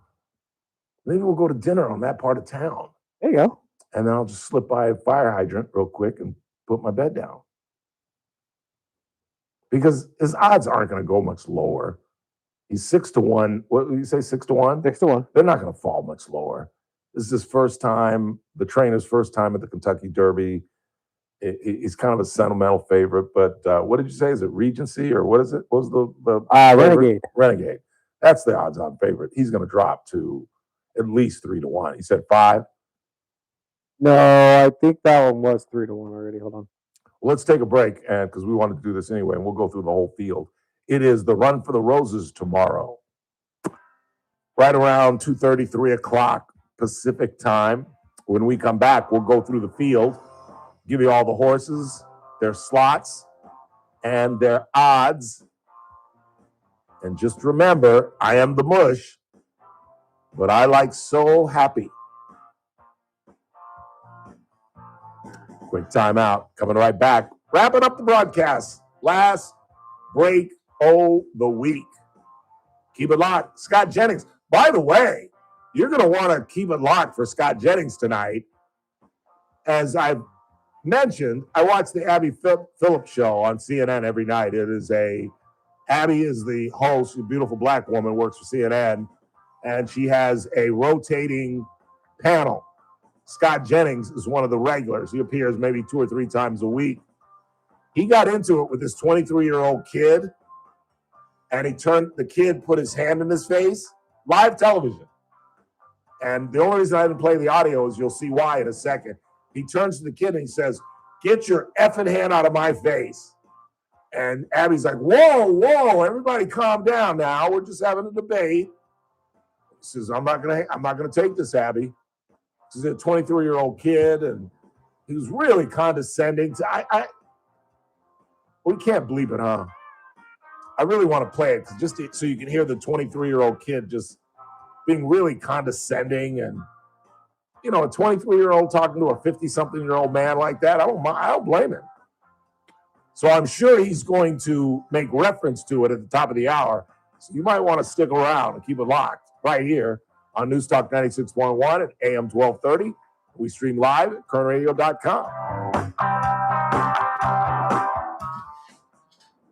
Kern Radio, News Talk 96.1 and AM 1230, KERN. Coming up on the Monday edition of the Clay Travis and Buck Sexton Show, what is happening in this showdown in the Strait of Hormuz? Gas prices here at home pretty high, but Trump doesn't seem the least bit worried. Plus, coming up, he's going to be meeting with Xi Jinping of China. It's going to be quite a conversation between those two. We'll talk about that and much more coming up. Monday edition of Clay Travis and Buck Sexton. Live at 9 a.m. News Talk 96.1 and AM.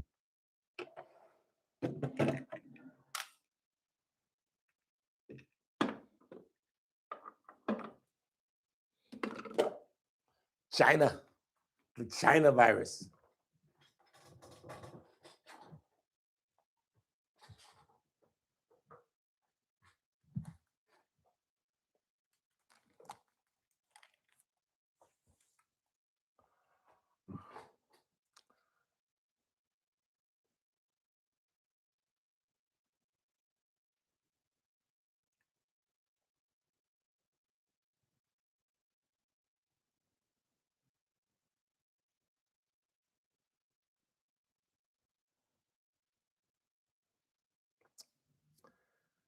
Three, two, how do I say this? 3, 2. It's so good to see Tiger Fight Foundation and Casino Night thriving. It'll be at Stockdale Country Club. But to have young Ryan in here, I've known this kid almost all of his life, the cancer survivor that started the whole foundation. And to see him graduating from high school with A's and B's and going off to Bakersfield College, life is an absolute miracle, isn't it?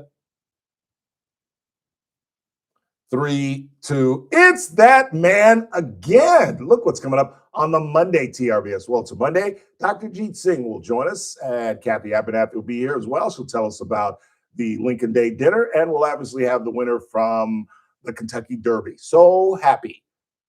It's the Ralph. How do I end this? All that and me at 3. All that and me at 3. It's TRBS right here on News Talk 96.1 and AM 1230. I'll see you Monday. Sorry about that. Also, I apparently was way off on the odds, or at least that first website I had was.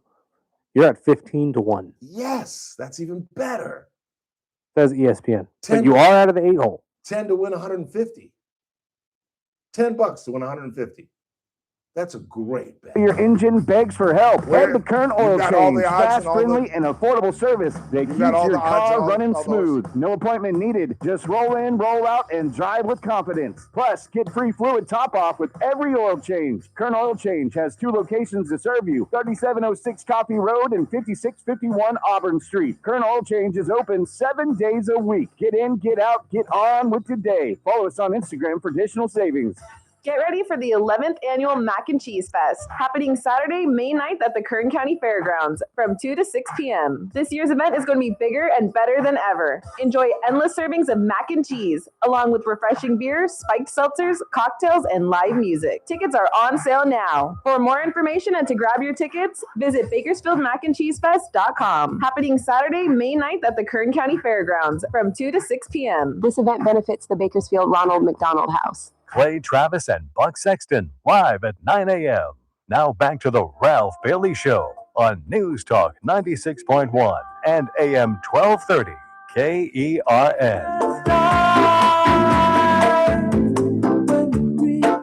I know exactly where we're going to. Where's that? My favorite restaurant in that area by Fire Hydrant. Hello? Sorellas. Sorellas? Oh, yeah. That's still there? Oh, yeah. They've remodeled it. knew they did that. I don't like the remodel. I like the way they had the bar up at the top and they had the kid that used to sing. You ever been in there when that kid would sing Sinatra songs? Yeah, that was when I went when I was in high school. They've totally remodeled it now. It's bigger. What are you laughing at? I was just thinking to myself, that was my fancy date spot when I was in high school. Well, that's a good choice. What's It so is, funny? but I'm just thinking like that's where I would go to That's like your impress the go-to? girlfriend.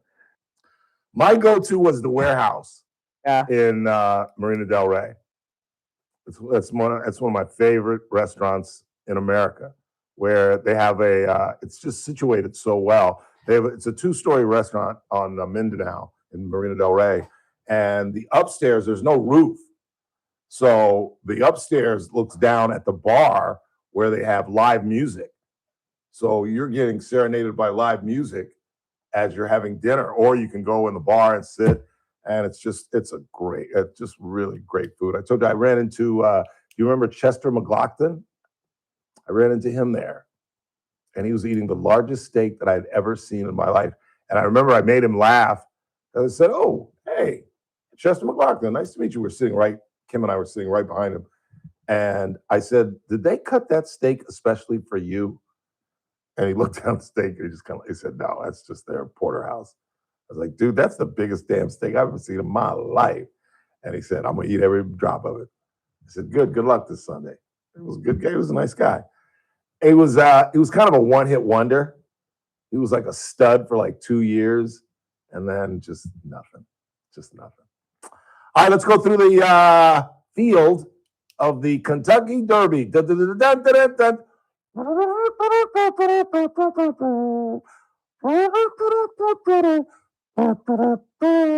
Very good. I used to be able to do that a little better. Oh, very good. Oh, thank you. Yeah, I don't know what that first website we were looking at had, but they were all off. Even All right. what ESPN had to do. So this is probably what you're going to be looking at. All right. Firehouse. So the favorite is in the 1 hole. Still Renegade, number 1 hole. At what? 4-1. 4-1? 4-1 is the odds. That's not bad. But, over the last 7 races, the favorite is 0 for 7. True. Yeah. Because 4-1, although it won't be 4-1 at post time, you can put $100 on the favorite and walk away with 4 bills. That's not a bad bet, but your horse is in the 8 hole. It is in the 8 spot. Okay, that's a nice spot to be. But it's at 15-1. I like it. I like it. I like it. Shifted a little bit, but it's probably going to stay there. $20 to win 300 balls. Pretty good. That's pretty good, damn good odds. That's how that's how I bet my whole life in terms of horse racing. If you don't know it, I lived in Inglewood and I worked for the Inglewood News and I had a press pass. Jeremy, my cohort at the Inglewood News, went with me and we saw this spread that was just like the biggest thing I ever said. And I'll never forget, that's where I met Alan Malamud. Remember Alan Malamud, the legendary columnist for the Herald Examiner, where I would later work for a very short period of time as a copy editor. But he was like, "They do this every day, fellas." And once we found that out, we were like, "Well, we'll see you tomorrow." And then that's when I became a degenerate gambler. Oh, no, that's not true. I became a degenerate gambler when I was a waiter because I had money all the time. But I used to hang out at Hollywood Park quite a bit. I forget the point of my story. What were you just talking about? What was the point of my story? We're talking about the Kentucky Derby. And the horse that... the way I bet. Yeah. I can't bet, because I have no money, anything less than 6-7 to 1. You know what I mean? Unless you're just going to try to do what I just said and put $100 on the favorite at 4-1 and walk away with 4 bills. But, like I said, the favorite is 0 for 7. What else you got? Who's the 2 horse? The number 2 horse, as it sits right now, is Further Ado. It's the 17 hole at 6-1. Well, no, go in order of the, like the first. The post? Yes. Oh, okay. Yeah. Post 2 is Albus 30-1. No chance. Post 3, Intrepido, I believe is how you pronounce that, 50-1. No chance. But I might throw $2 on him to win 100. Let's see. Post 4 is Litmus Test, which is 30-1. I like that name, but 30-1 scares me off. 5 post is Right to Party, 30-1.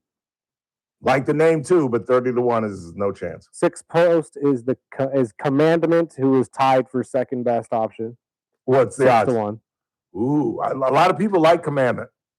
A lot of people like that horse. 7 post is Dan and Bourbon at 20-1. That's not a bad bet. Your horse is 5 to win 100. That's not bad. That's not bad. Your horse is obviously an 8-hole. 9 post is the Puma at 10-1.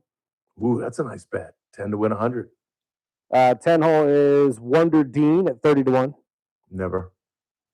11 post is Incredibolt at 20-1. Maybe an exacta, but no, not on the nose, not to win.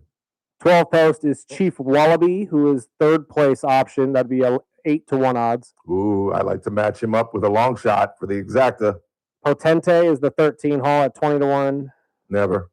Emerging Market 15-1 in the 14 hole. It's not a bad match, but that's a bad spot. 14 hole out there. That's a bad spot. Pavlovian is the 30-1 odded 15 hole. I like the reference and the name, but no, that's he's too far out and it's too high odds. 6 Speed is a 50-1 odds in the 16 hole. $2 to win 100, maybe. Well, what's $2? I already mentioned Further Ado, which is the second, tied for second best at 6-1 in the 17 hole. He's 6-1 in the 17 hole? Yeah, that's where they got him. You got no chance way out there. And they got him at 6-1? That's what they have him. Wow. Golden Tempo at 30-1 in the 18 hole. Great White at 50-1 in the 19. And then Ocelli, I believe, at 50-1 at the 20. You see how high those odds are for those horses way out there? Because it's just, you got way too much ground to make up, man.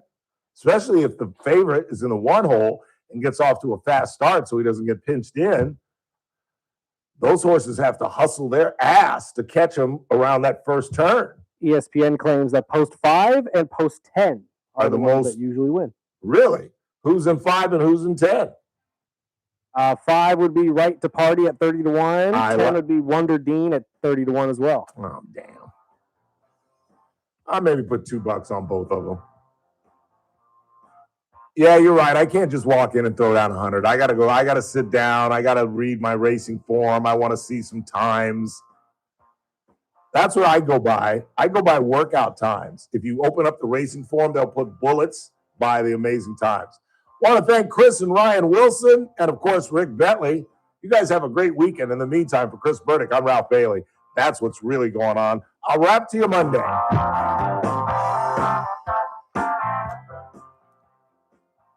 Kern Radio, AM 1230, KERN, 96.1 FM, K241CI Bakersfield, an American General Media station. News this hour from Town Hall. I'm Keith Peters in Washington.